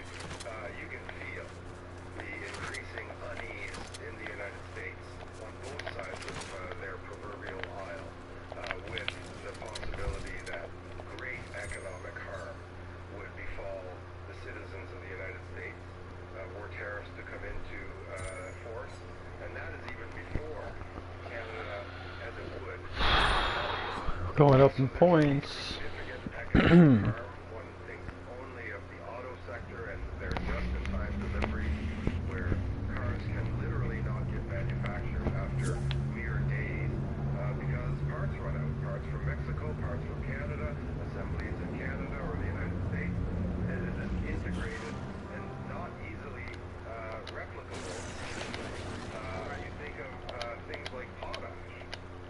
It's planting season very soon across the United States of America. Where do they get their fertilizer, David? They get it from Canada. I don't think any farmer in the United States relishes paying 25 cents more on the dollar for potash and for fertilizer. So all of these things are sinking in. It's a big, complex country, and they don't always think of Canada, but we're very much on their radar screen now for all kinds of good reasons. Because I think what's sinking in is that Ooh. helps the United States prosper. Canada doesn't, we don't do them any favors in terms of we sell our products for what they're worth, but we have a heck of a partnership that keeps people prosperous on both sides of the border. Everything you say there is true and rational and clear.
My teammates are not good.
We might fall though. I mean, the way I see it, and this is just my personal opinion, of course, but the way I see it is our government can fall, our economy can fall, hey, even our military can fall, but what it takes to be a Canadian, what Canada means to a Canadian, they'll never take that away from us, no matter what. They can make us the 51st state, we'll still be Canada. Even if that happened. That's my take. I like to express my pride and nationality. Not like gay pride, not like that. Don't get twisted. My like Canadian pride, I should say. Gotta be careful with saying that word in 2025. People are gonna be like, hey, he's gay. Shoot. Not that there's anything wrong with that, but it's just not the way I swing.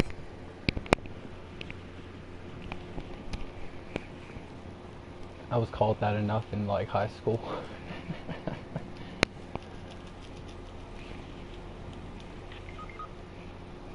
But yeah, no, that's my take on it. Like, parts of Canada can fall, you know, but Canada will never fall. And I could be wrong, it's just my opinion.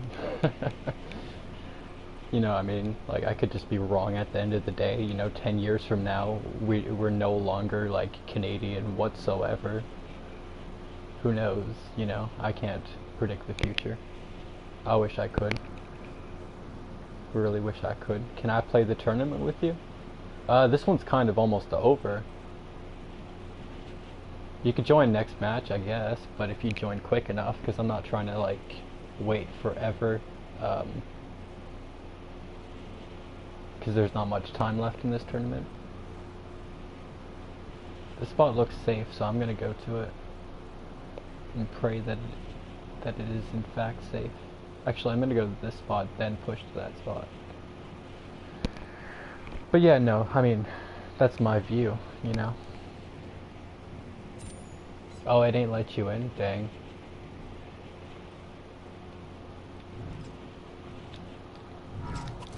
You know, this, like, all of Canada could turn to America, but I was born Canadian.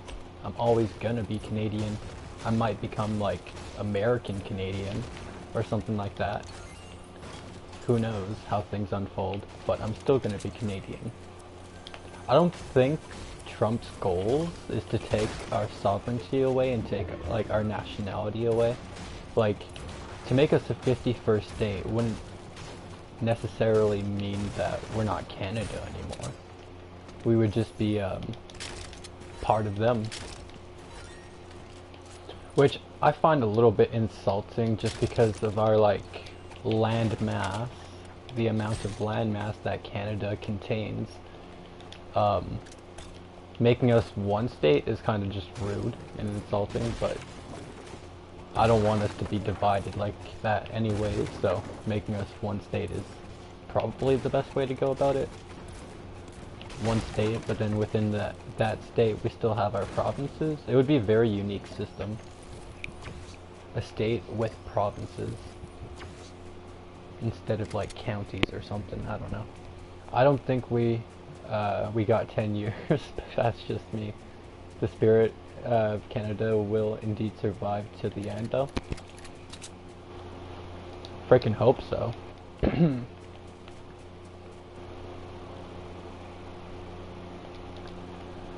I flippin' hope so. I've been watching a lot of news, American news, Canadian news, Indian news, Mexican news. I've been watching as much news from all sorts of different sources as possible, and not just the news stations, but I'm like checking what the people are saying.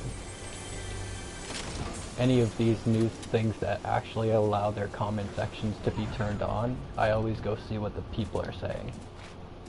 And the people are mad at America right now. It seems like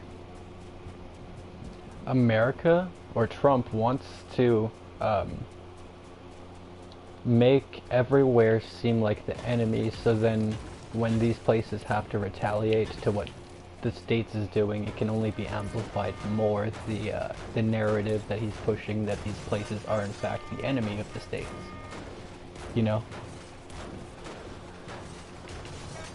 I don't think that the world abuses the States as much as Trump's making it out to be, but hey, I'm not like a professional, I don't know. I don't know nothing. I'm sure I would have a lot different opinions if I was more politically involved, you know, instead of just being fed whatever political shit that they feed me.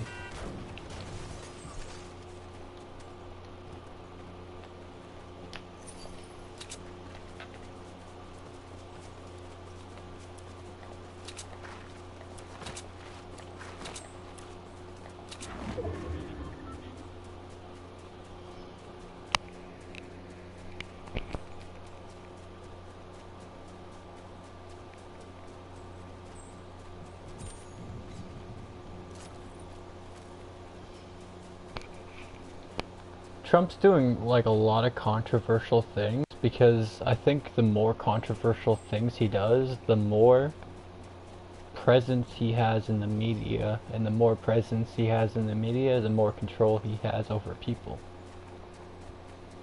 He can make people act a certain way, feel a certain way, and do certain things that benefit him. Like if you think about it,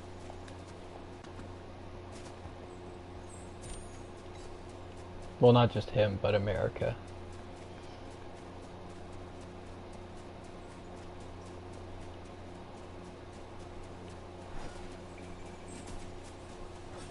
He's like publicly puppeteering everyone. And he's just literally saying, dance puppets dance, and everyone's doing exactly that.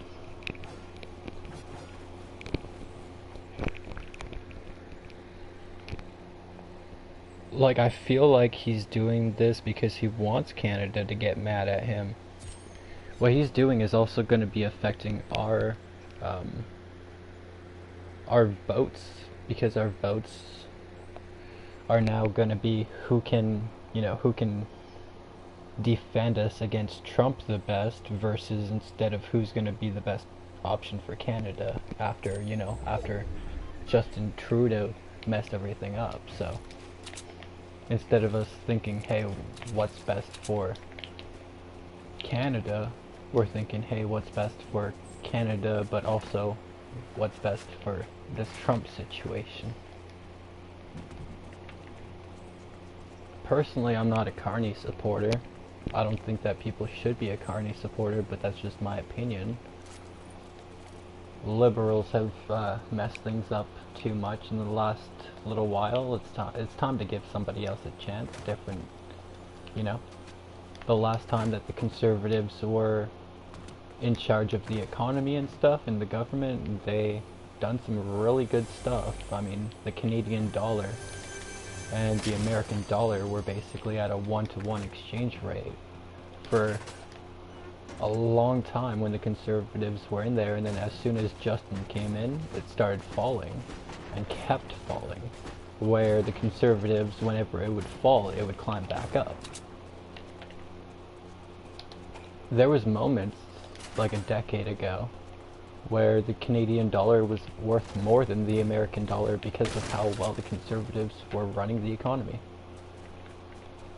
I think that's a good thing. You know, price of living was not as expensive as it is now. There's a lot of irreversible damage, but I think that there's a lot of things that can be fixed, but, you know, if we just let the liberals cause more irreversible damage, then there's nothing left that, you know, we can do to fix things.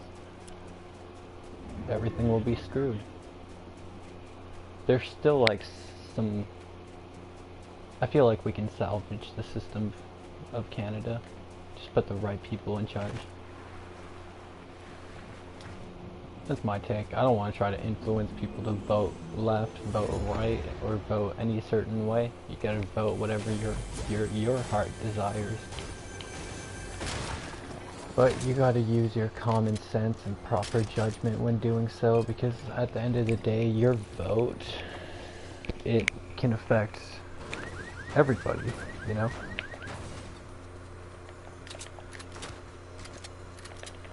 Your vote doesn't just affect you on a day-to-day, but it affects everybody's day-to-day life.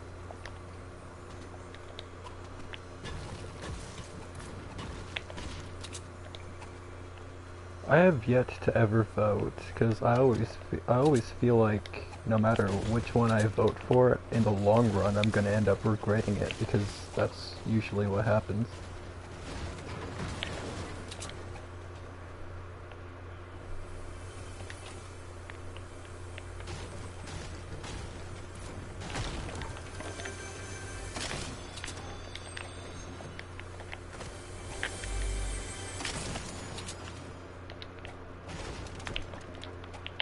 I love how political it got. I love talking politics. I just want to see not only my economy thrive, but I want to see I want to see everybody thrive. I just want to see everybody thrive and be joyous and be happy, you know? We shouldn't be upset when some other economy is thriving and be jealous and petty and try to do everything in our power to make our economy thrive more so than the others. We should all just see if we just had a universal currency, I think a lot of things would be solved, but everybody's trying to race on who gets that universal currency because whoever gets to claim it will be the the richest government system and have all the power. You know, if we all had to use Russian currency to purchase things, like if oil was priced in Russian currency for trading and everything, if all trades, commodities and everything was in Russian currency, then Russia's they'd be the ones that'd be taxing everything and making all the money off of it. So it's really just a race on who can own the global economy. So far, the States has been winning that race for so long, but now things are changing, things are shifting, and that's what the States is really scared about. They need access to all this other stuff now. Because if their economy crashes, so does a lot of other places, and that's what people don't really think about that. Like, there's so many places that revolve around the American dollar. Oil and everything is priced in American dollars. Doesn't matter where you're selling or buying it from, it's priced in American.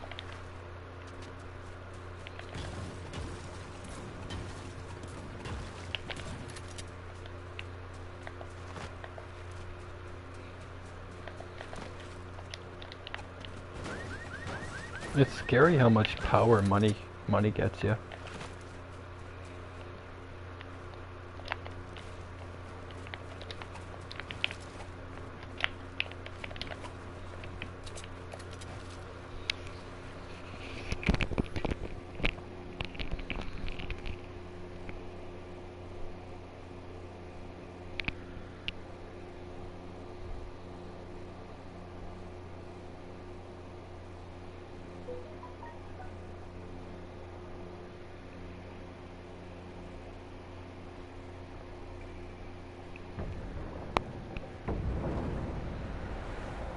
I feel like the whole situation with Elon Musk is also very controversial. Like, he's always...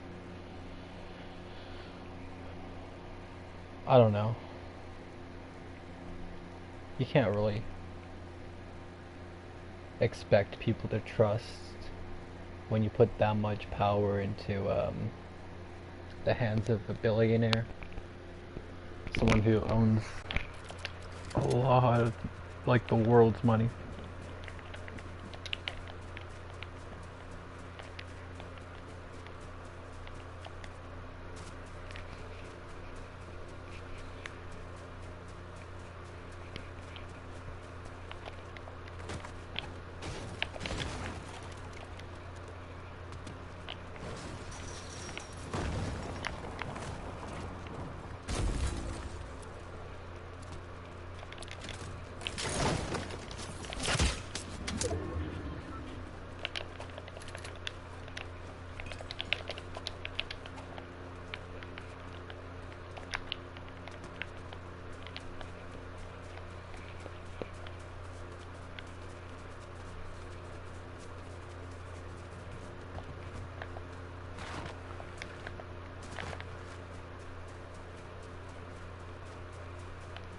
All I know is I never really expected this from Trump.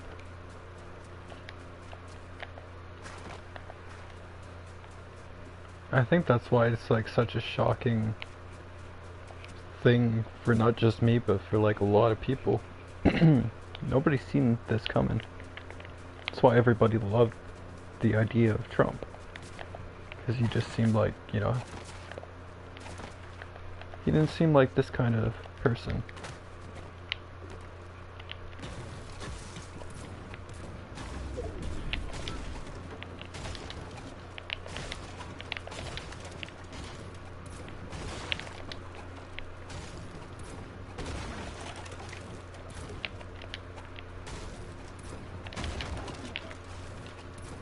I feel like Trump's not purposely, but unironically or subconscious, I don't know the word for it, but he's making people really radical thinking. Like a lot of the Trump supporters that I've seen supporting Trump, they're really radical thinking. Say some crazy stuff.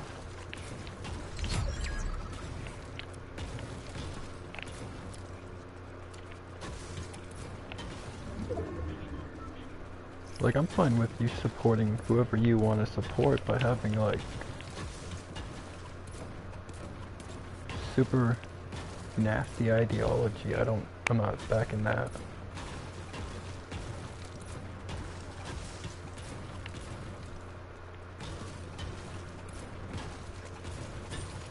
I'm not saying all Trump supporters are like that. I'm just saying the vast majority of people I've encountered or witnessed that are Trump supporters, they just house a lot of radical ideologies.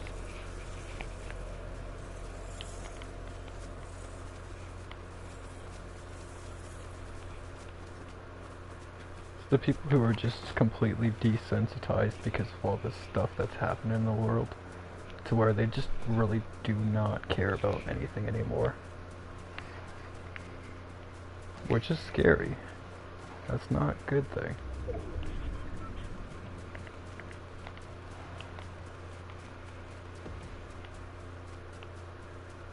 These are the people that are willing to do almost anything to get their way.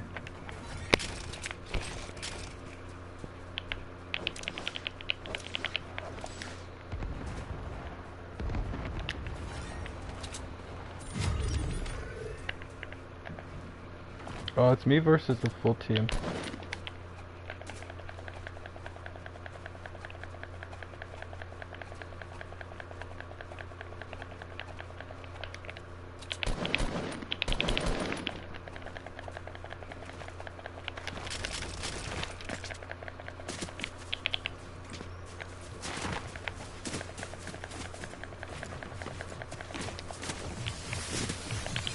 Why?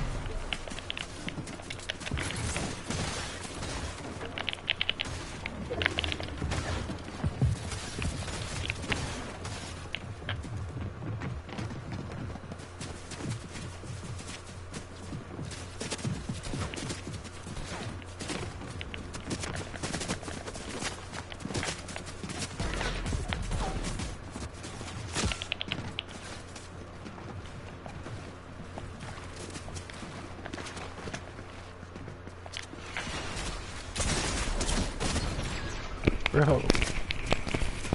Bunch of meanies.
There we go. Finally. Took a while.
I need another coffee soon.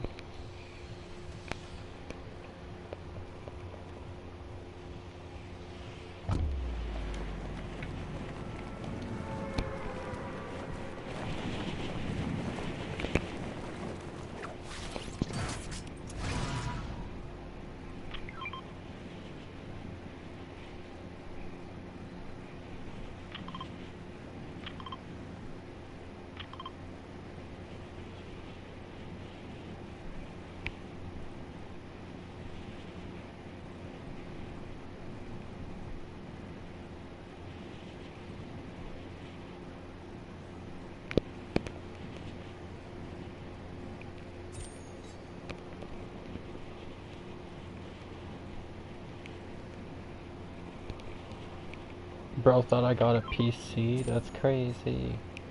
Not yet.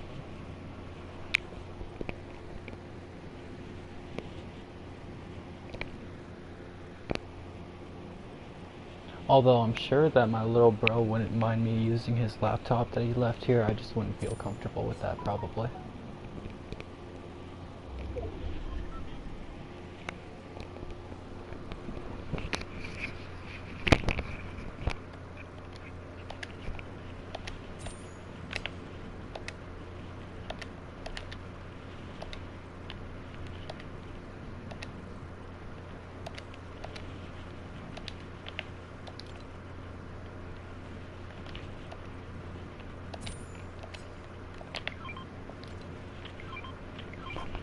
Try to see if they're gonna subscribe.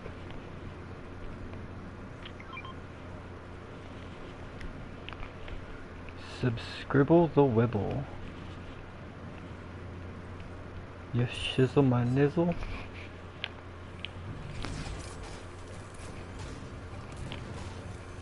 Miss Frizzle. From the Magic School Bus.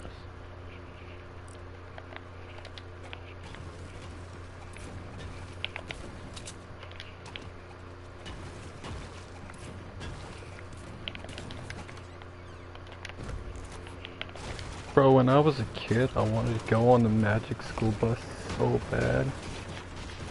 They've gone on so many cool adventures, like when they shrunk down that one time. I feel like most of the time they just shrink down. And then they go back in time that one time.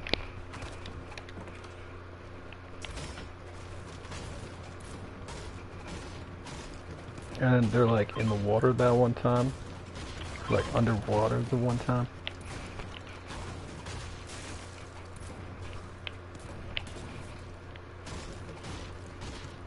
This theme song was fire too. Little Einsteins. We're going on a trip in our... Oh no, that's the wrong theme song. The phone is ringing. Still the wrong theme song. The phone. The phone, the phone, the phone.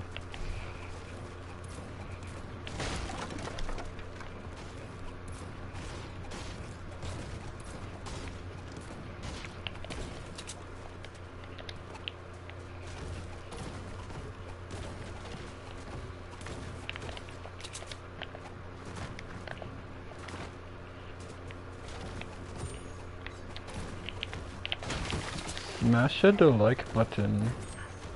Ruff, ruff, ruff, ruff.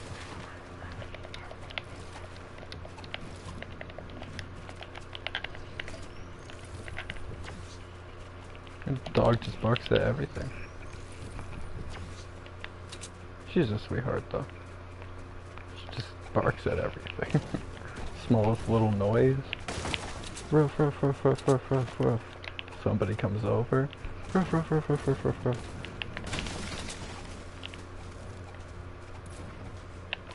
Bro, I could just walk out of my room probably and she might bark at me.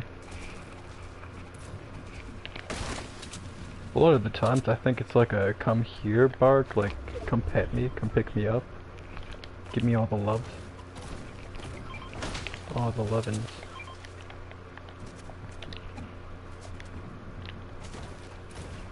Especially when it's like somebody she really likes that comes over, she'll just go crazy non-stop for a while. She'll do the zoomies, is what we call it, when she just zooms around, and around, and then around, back and forth. She'll like run up to you and then run away, and then run back to you and then run away, and then, yeah.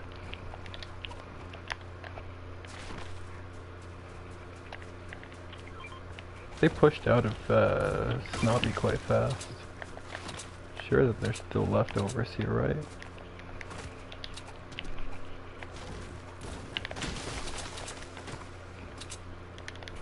Yeah, I guess I could use sniper. I could use a sniper, of course. They didn't even fully loot it. Oh yeah, I haven't been to this basement yet. I mean, I have, just years ago.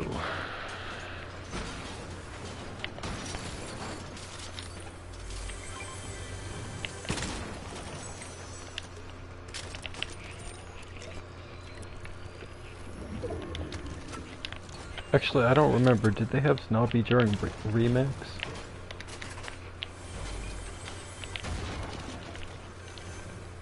They might have.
Bloop bloop bloop.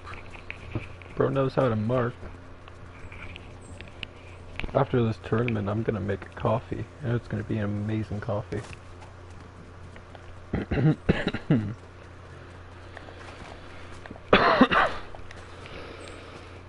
I might take a break to eat something too.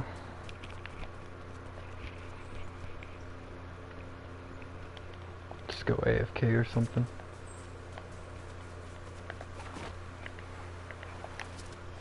I don't like the idea of rotating to tilted.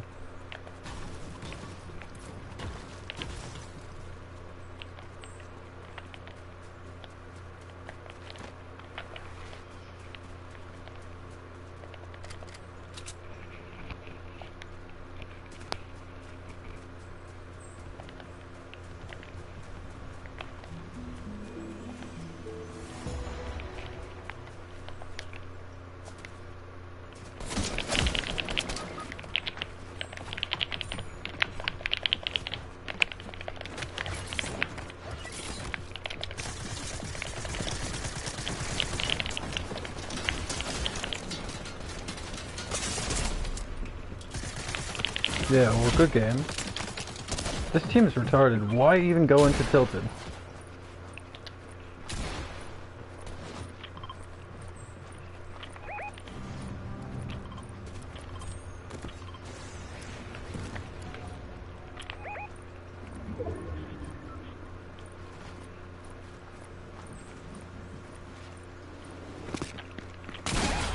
Bro, where are y'all? What the fuck am I watching?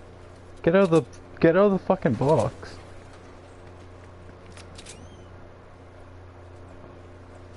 Oh my god, bro.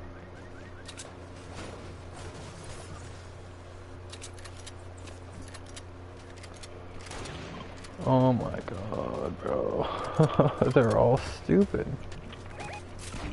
None of them are doing anything. Oh, finally, never mind.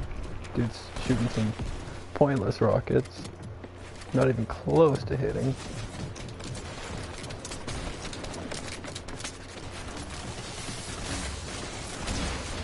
What are you doing? Oh my god. Oh my god. What are you doing?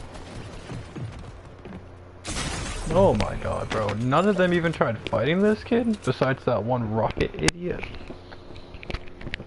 Bro. You have other guns.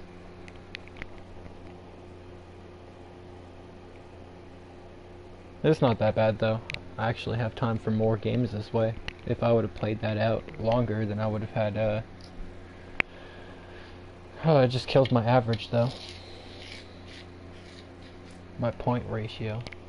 But 3 matches in 40 minutes, I kinda have to do one more quick game. But I don't want to do those on purpose. I'd rather just ride them out and see how much points I can get.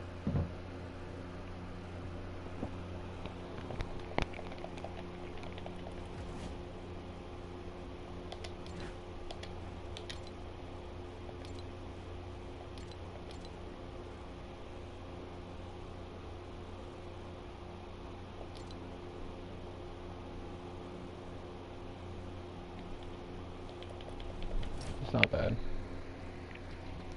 I've done better than my last tournament.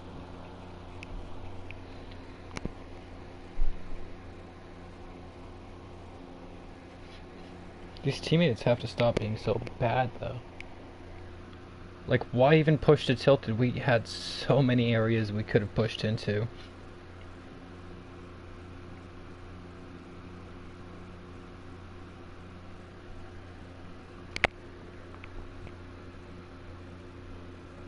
And I got teamed on. The people who killed me, they fought each other right after, but they both aimed only at me until I died, then they fought each other.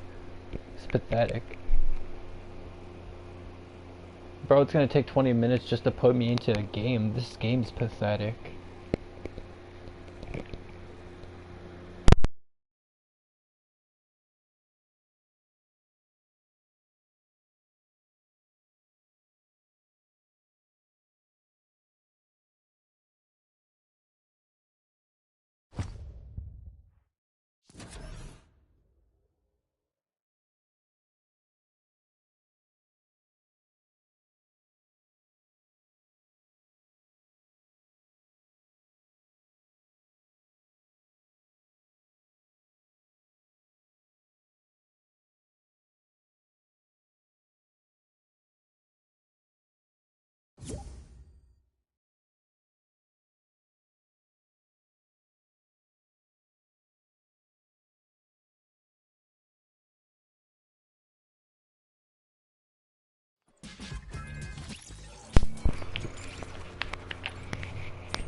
Bro, I'm in the middle of a tournament. How'd I get 2 points just now? PlayStation servers are down? That's weird, because I'm playing. I'm on PlayStation.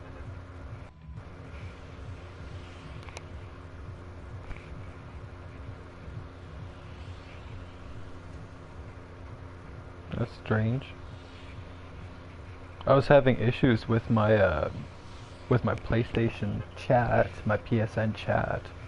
Well, not even. I was able to chit chat and like nobody's business. But when I went to close it and leave it, then it said that there was they're going through maintenance or something like that.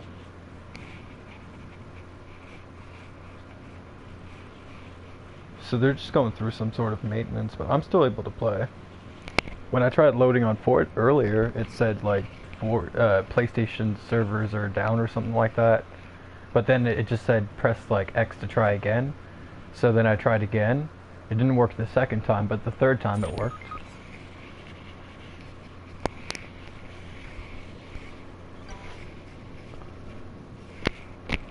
I'm just not sure if it's gonna work if I left the game, so I'm just gonna probably keep it open.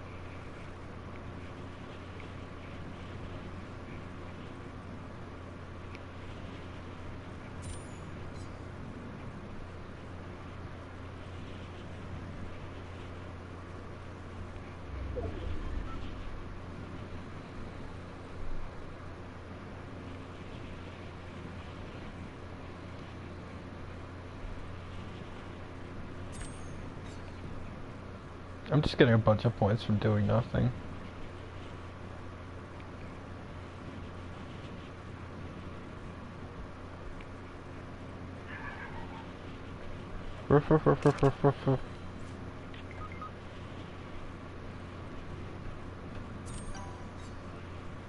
Top 18.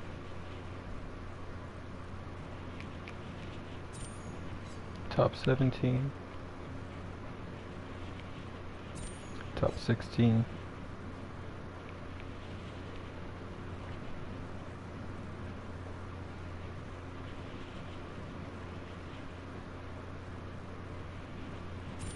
Top 15.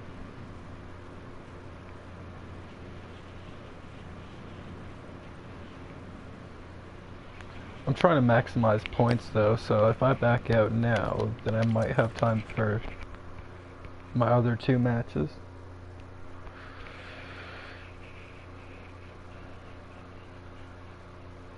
Three matches? No, two. I have two left, I think. It says I've played 7, but I think I've played 8.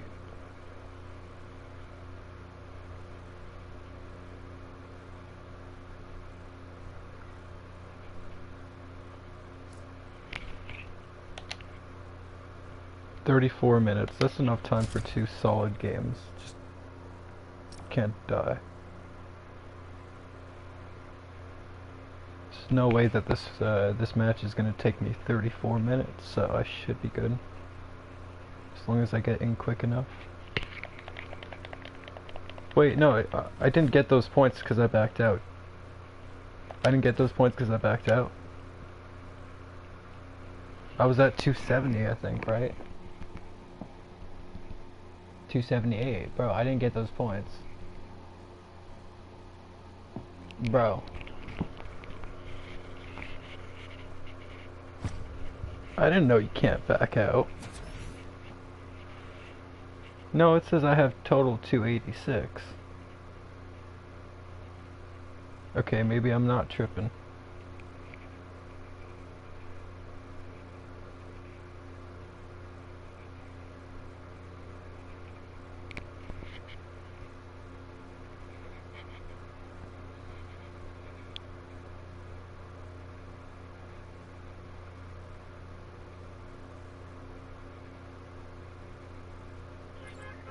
I'm craving tacos.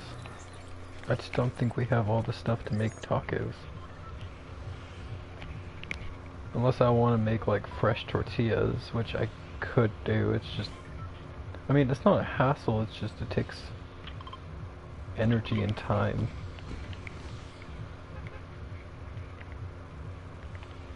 I don't want to die right away. I want to try to get points.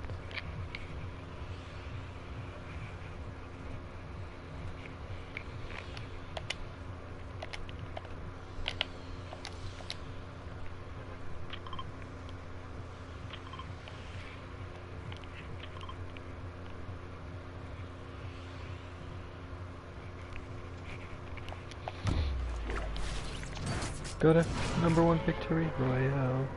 Yeah, Fortnite about to get down.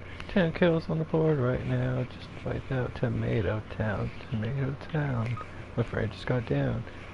I revived him, now we're heading southbound.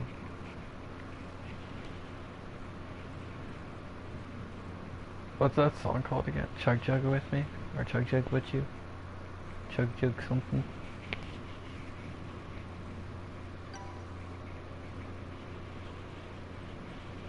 Or is that the other one? I'd really like to chug jug with you. Pro Fortnite gamer. Pro Fortnite gamer.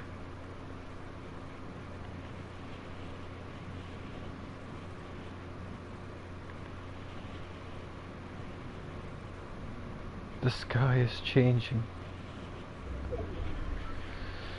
as the dawn approaches.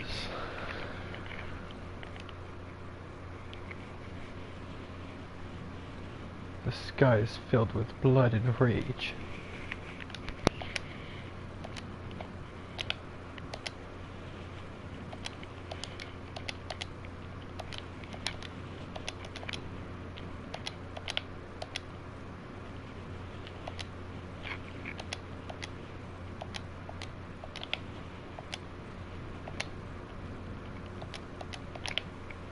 Self-promo.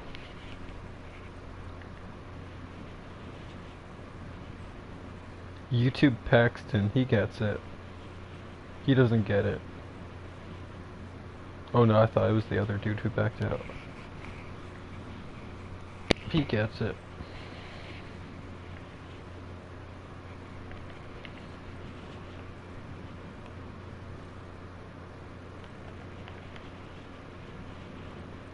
I'm a professional. I know what I'm doing.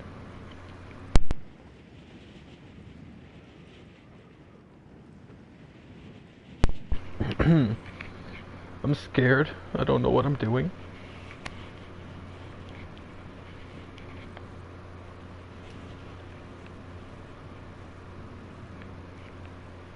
The water looks so fresh and clean.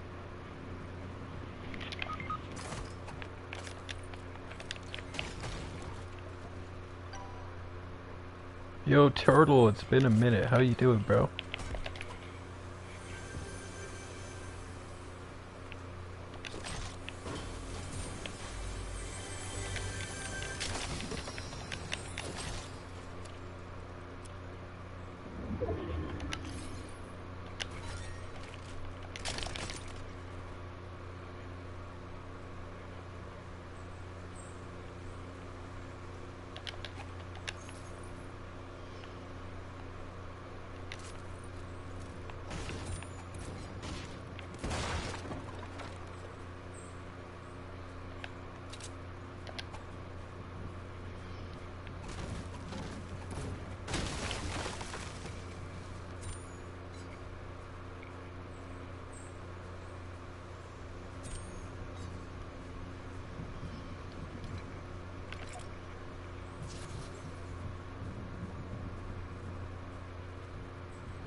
After this tournament, I'm gonna go make a coffee and get myself a bite to eat. I'll just be AFK. I'll keep stream open. Bro, I'm just racking in points by being an AFK, or not AFK, an NPC. Your local NPC over here.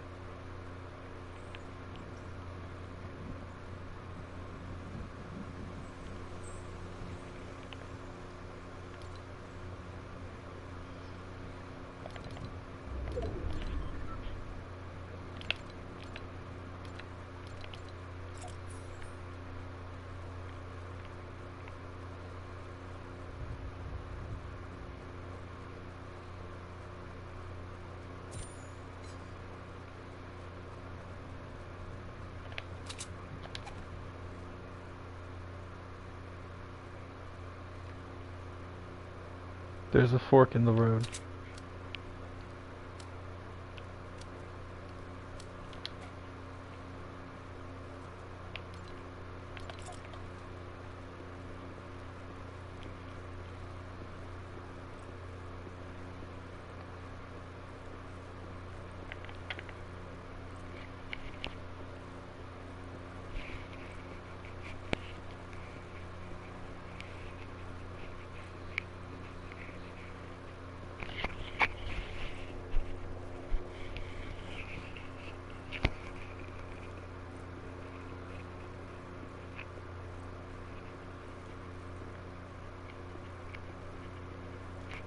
I want them to think that I'm an actual AI.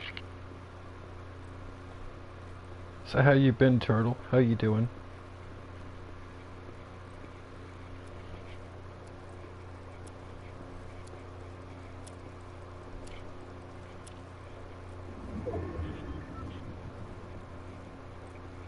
Up to 300 points so far. I'm doing pretty good in this tournament.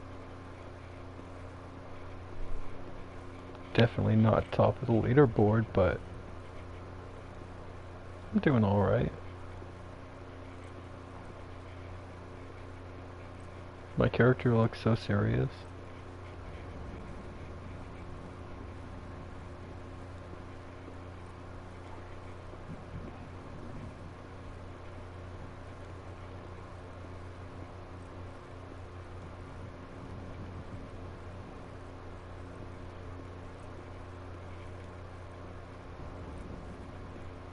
The Fortnite character is just like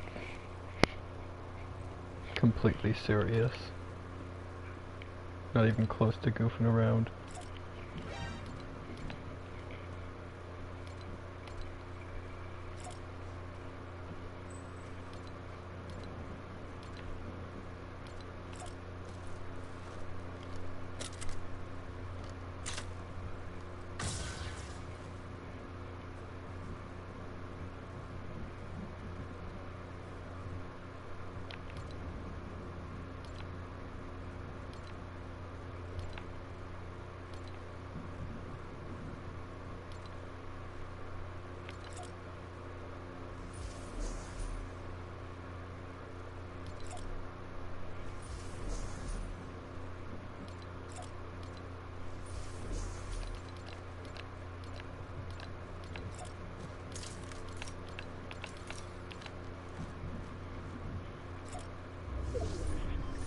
Here we go.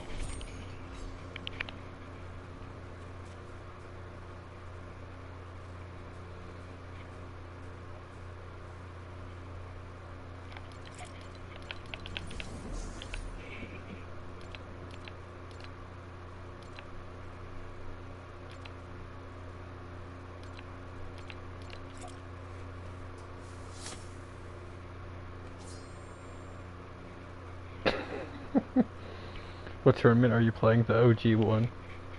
OG builds. NA East.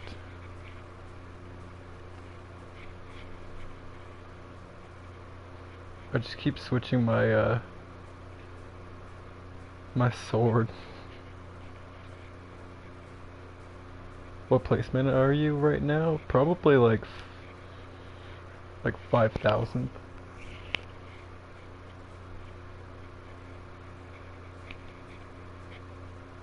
I think it was something around that last I checked. We'll see after this match.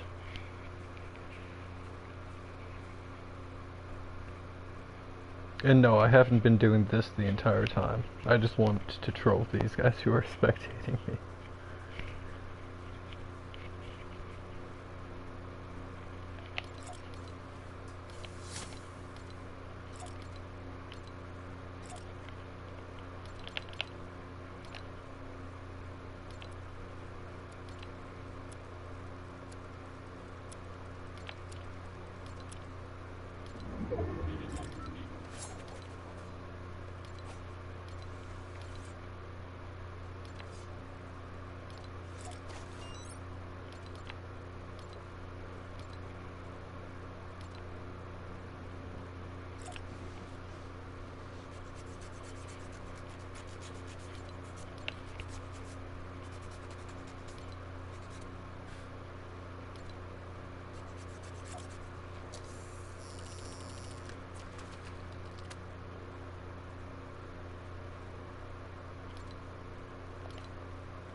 One of them finally backed out. Bro, that took forever.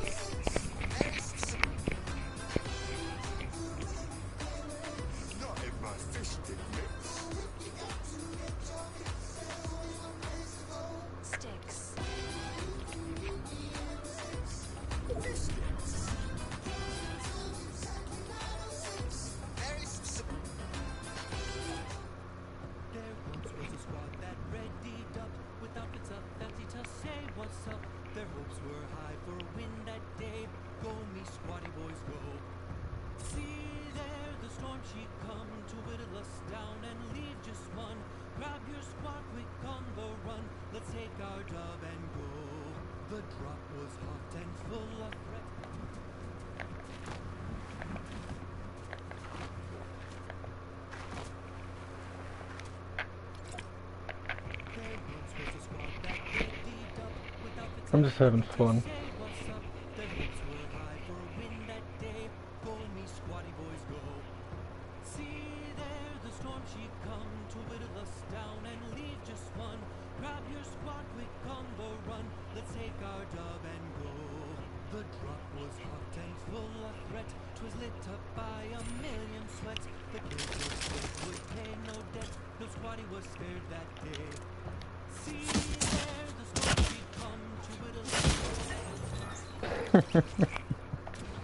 I think I have time for one last game. My 10th game.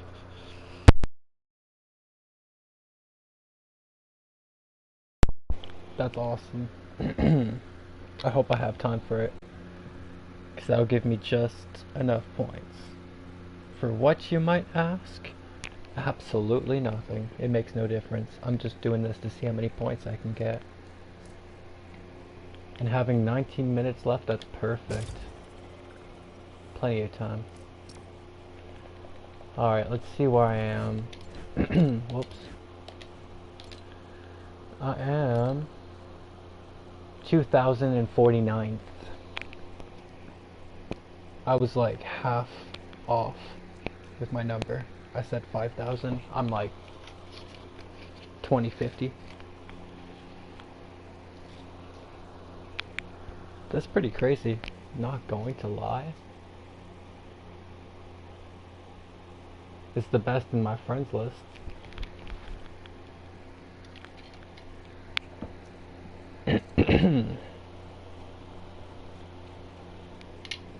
I readied up, right? Yes, sir. So far, I've already gotten 100 more points than the last time I competed. Last time I competed, I got 208. Now I've got 308. So that's dub.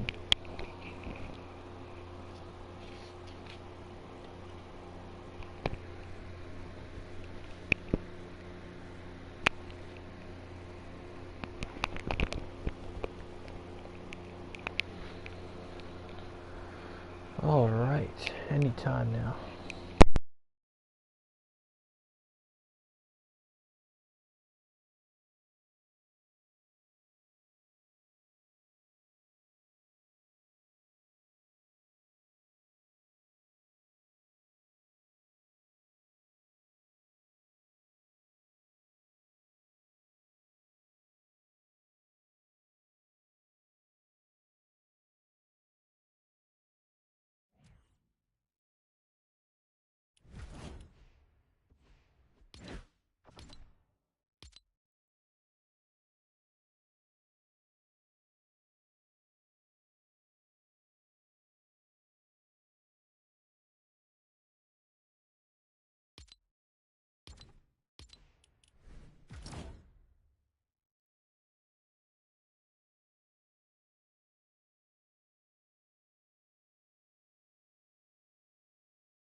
Alright, I'm not trying to get eliminated right away, so I'm gonna let them play it out. Hopefully they can get some eliminations, extra points that way.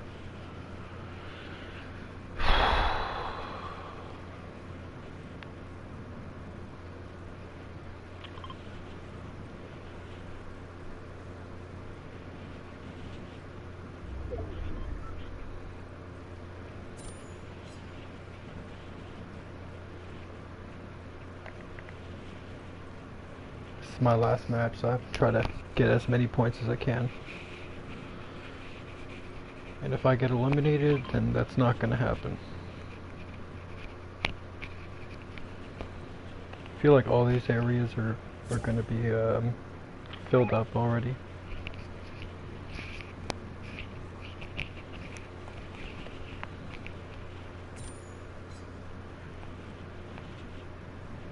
Might land on that hill right there and then rotate towards that. No, someone just broke down that little building there.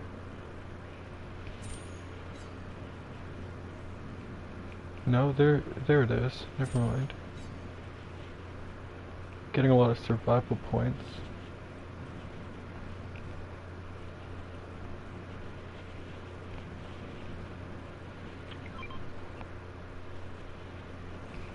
They're rotating away, it looks like.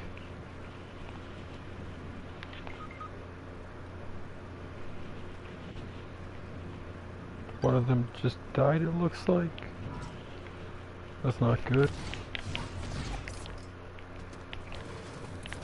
Not too good.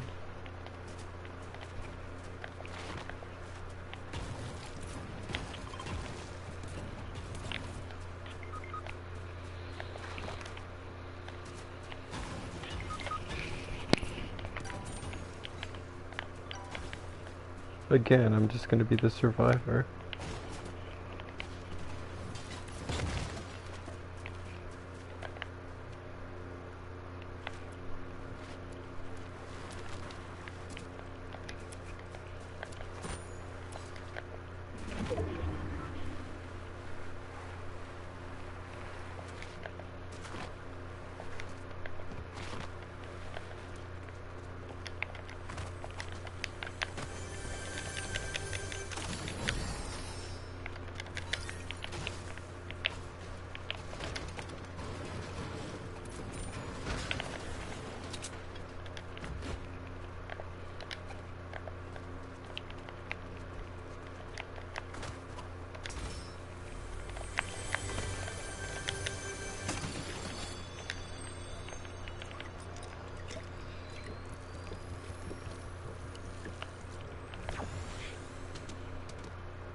I just want a shotgun.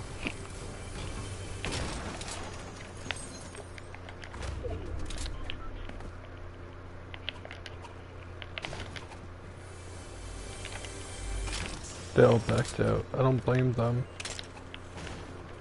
But I'm not gonna go risking it like that anyways.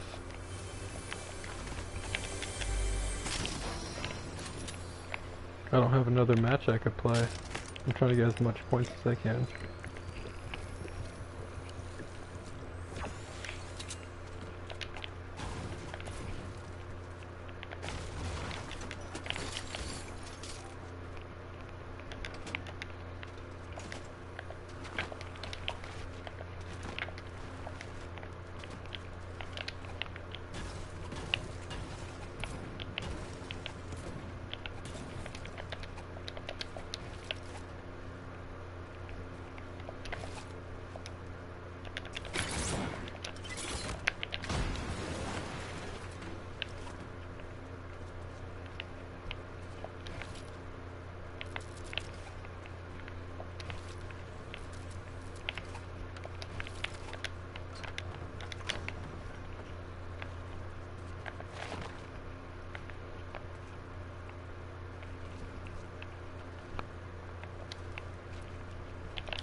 Camouflage.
Hoping somebody's gonna fall for that reboot trap.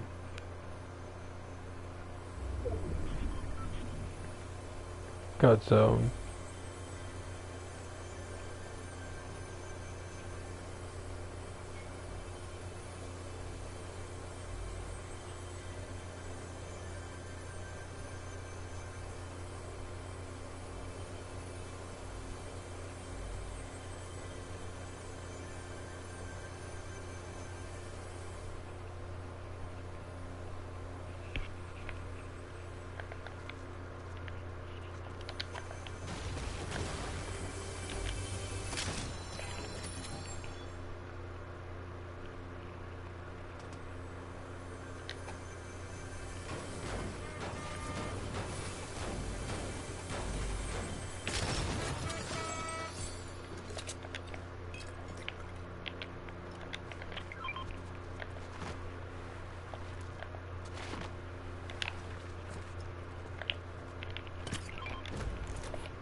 Can you shoot through that?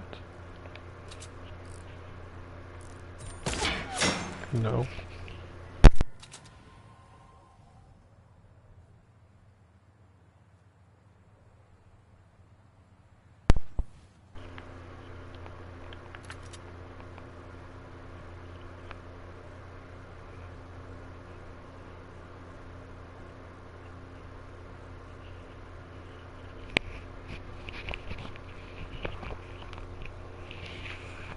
Someone's gliding. Ooh, is he gonna get the reboot? Ooh. No, there's more than one. I'm scared.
Bro, this match has gotten therapeutically boring. It's a good thing it's the last one.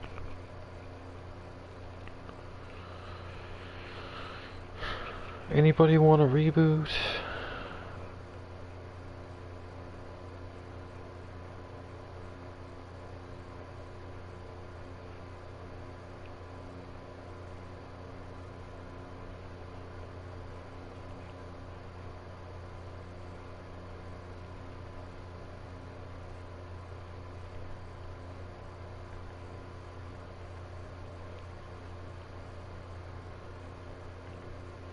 I hope this remains to be in zone.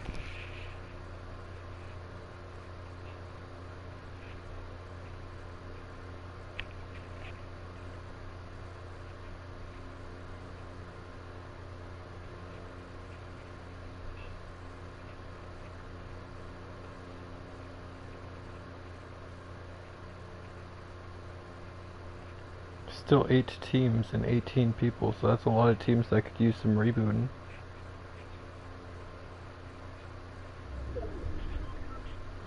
We're basically in zone, but basically not. I'll just wait it out for now.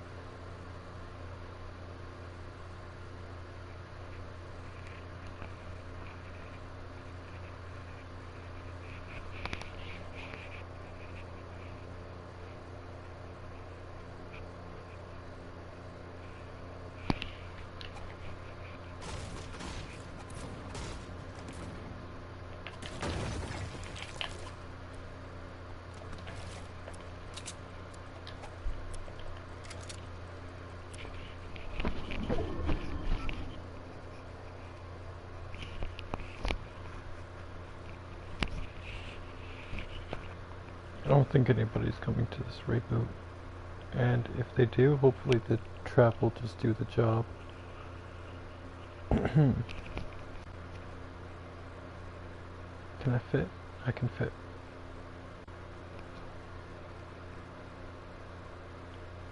Can I fit? I can fit. We're playing a game, it's called Can I Fit? And then we see if I can fit. Can I fit? I can fit. There was people who landed so close not long ago, but I guess they didn't have to reboot. Even though I only seen 3 pairs of gliders, maybe they had their teammate disconnect or back out or something.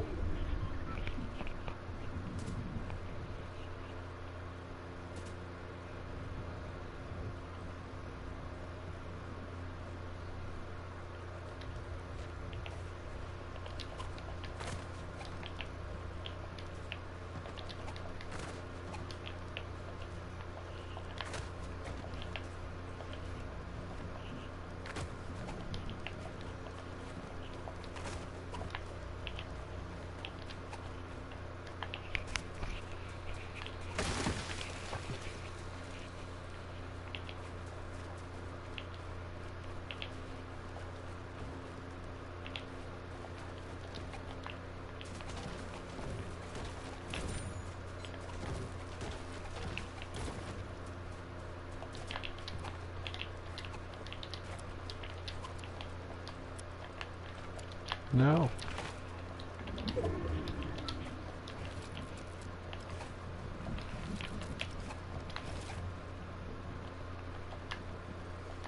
No.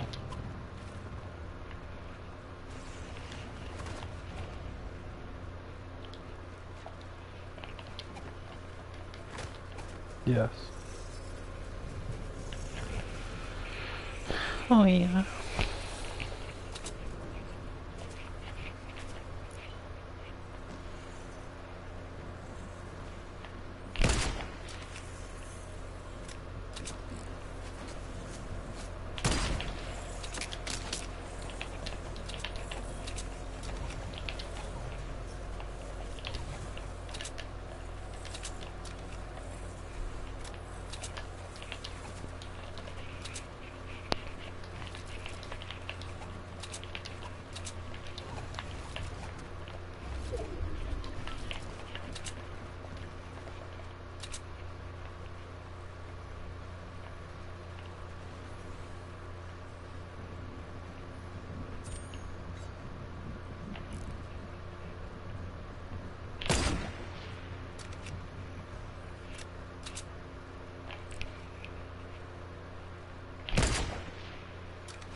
Bro, yeah, nothing I could do.